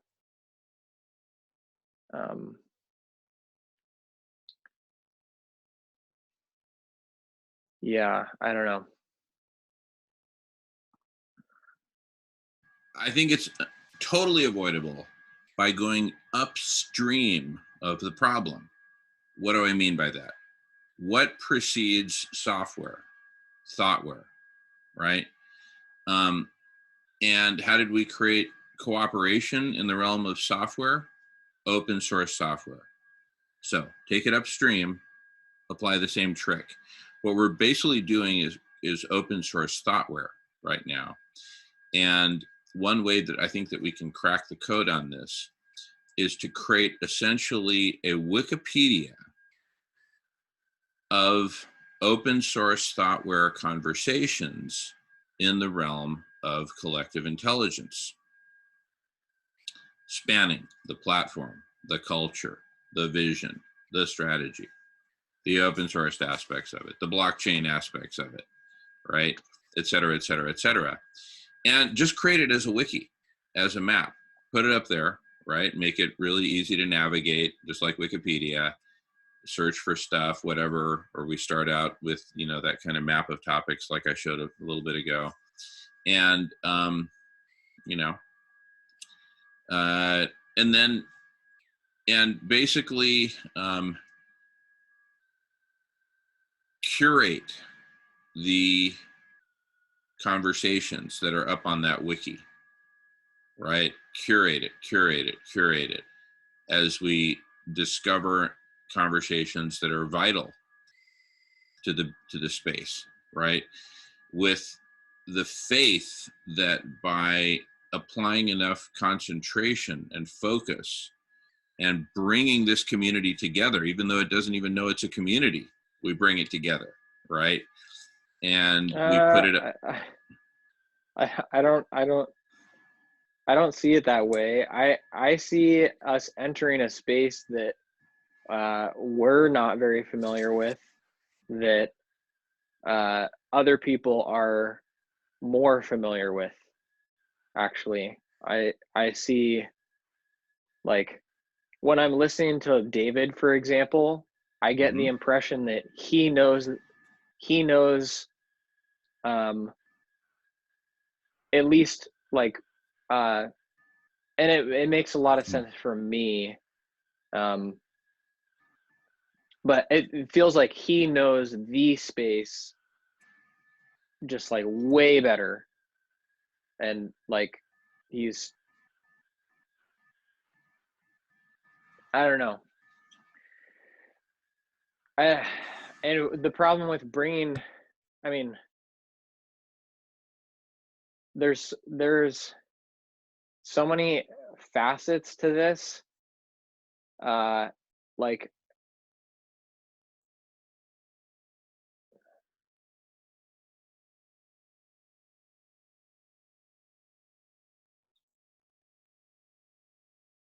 what we've been talking about is essentially an all-in-one solution. But the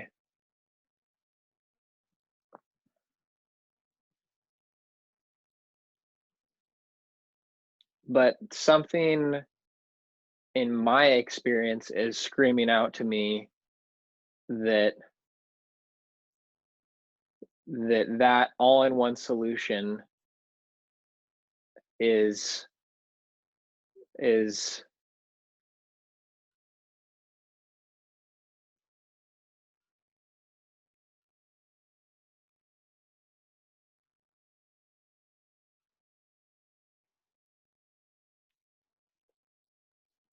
I don't know, there's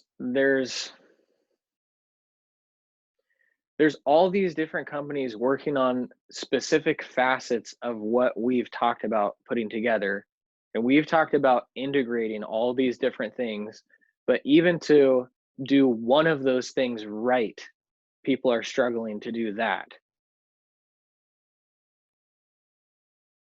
And so I'm having a hard time seeing how we're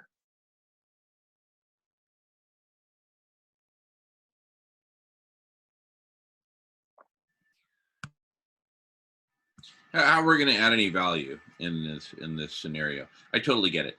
If I'm not being unfair with that characterization. Anyway, I do need to go soon, but anyway, back to you.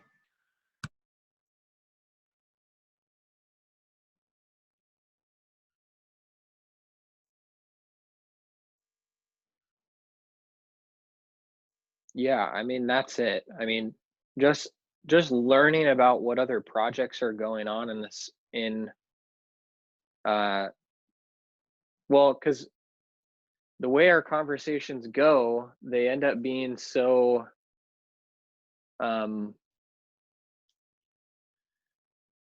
you could say holistic in a sense that to really have a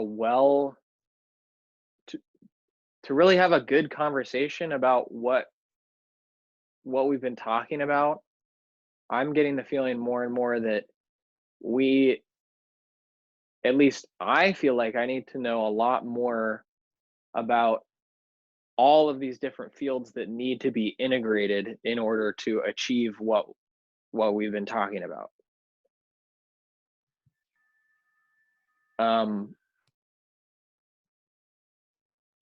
Because when you look into any of these fields, it seems like it's actually a lot harder to do all of the things that we're taking for granted being able to do in order to integrate those things into this one mega solution.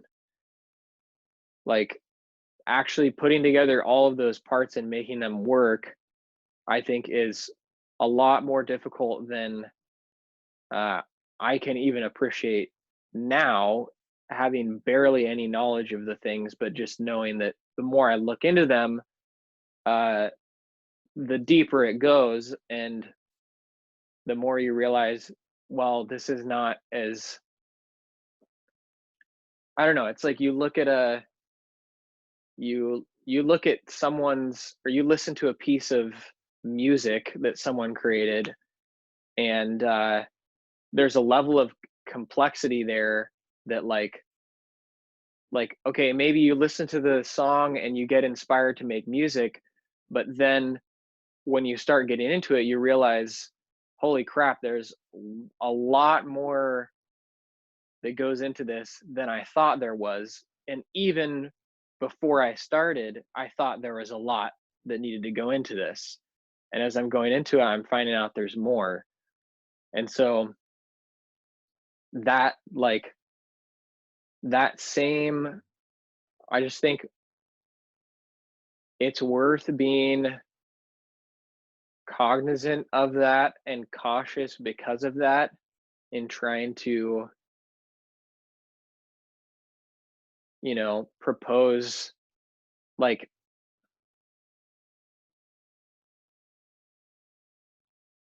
I don't know, it's like how do you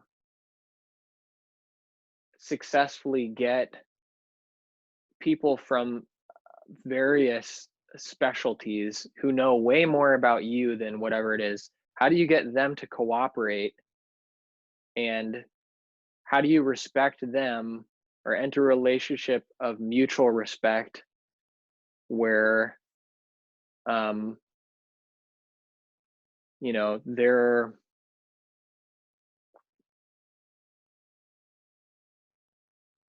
I don't know, it feels like it's feeling like a chicken and the egg problem, in the sense that we're talking about creating this thing that will then go on to address all of these other things like economics, politics, governance, but you need economics, politics, governance to as a part of this thing in the first place to even get it going. And I don't feel like I know enough about any of those things specifically to, I don't know. I just,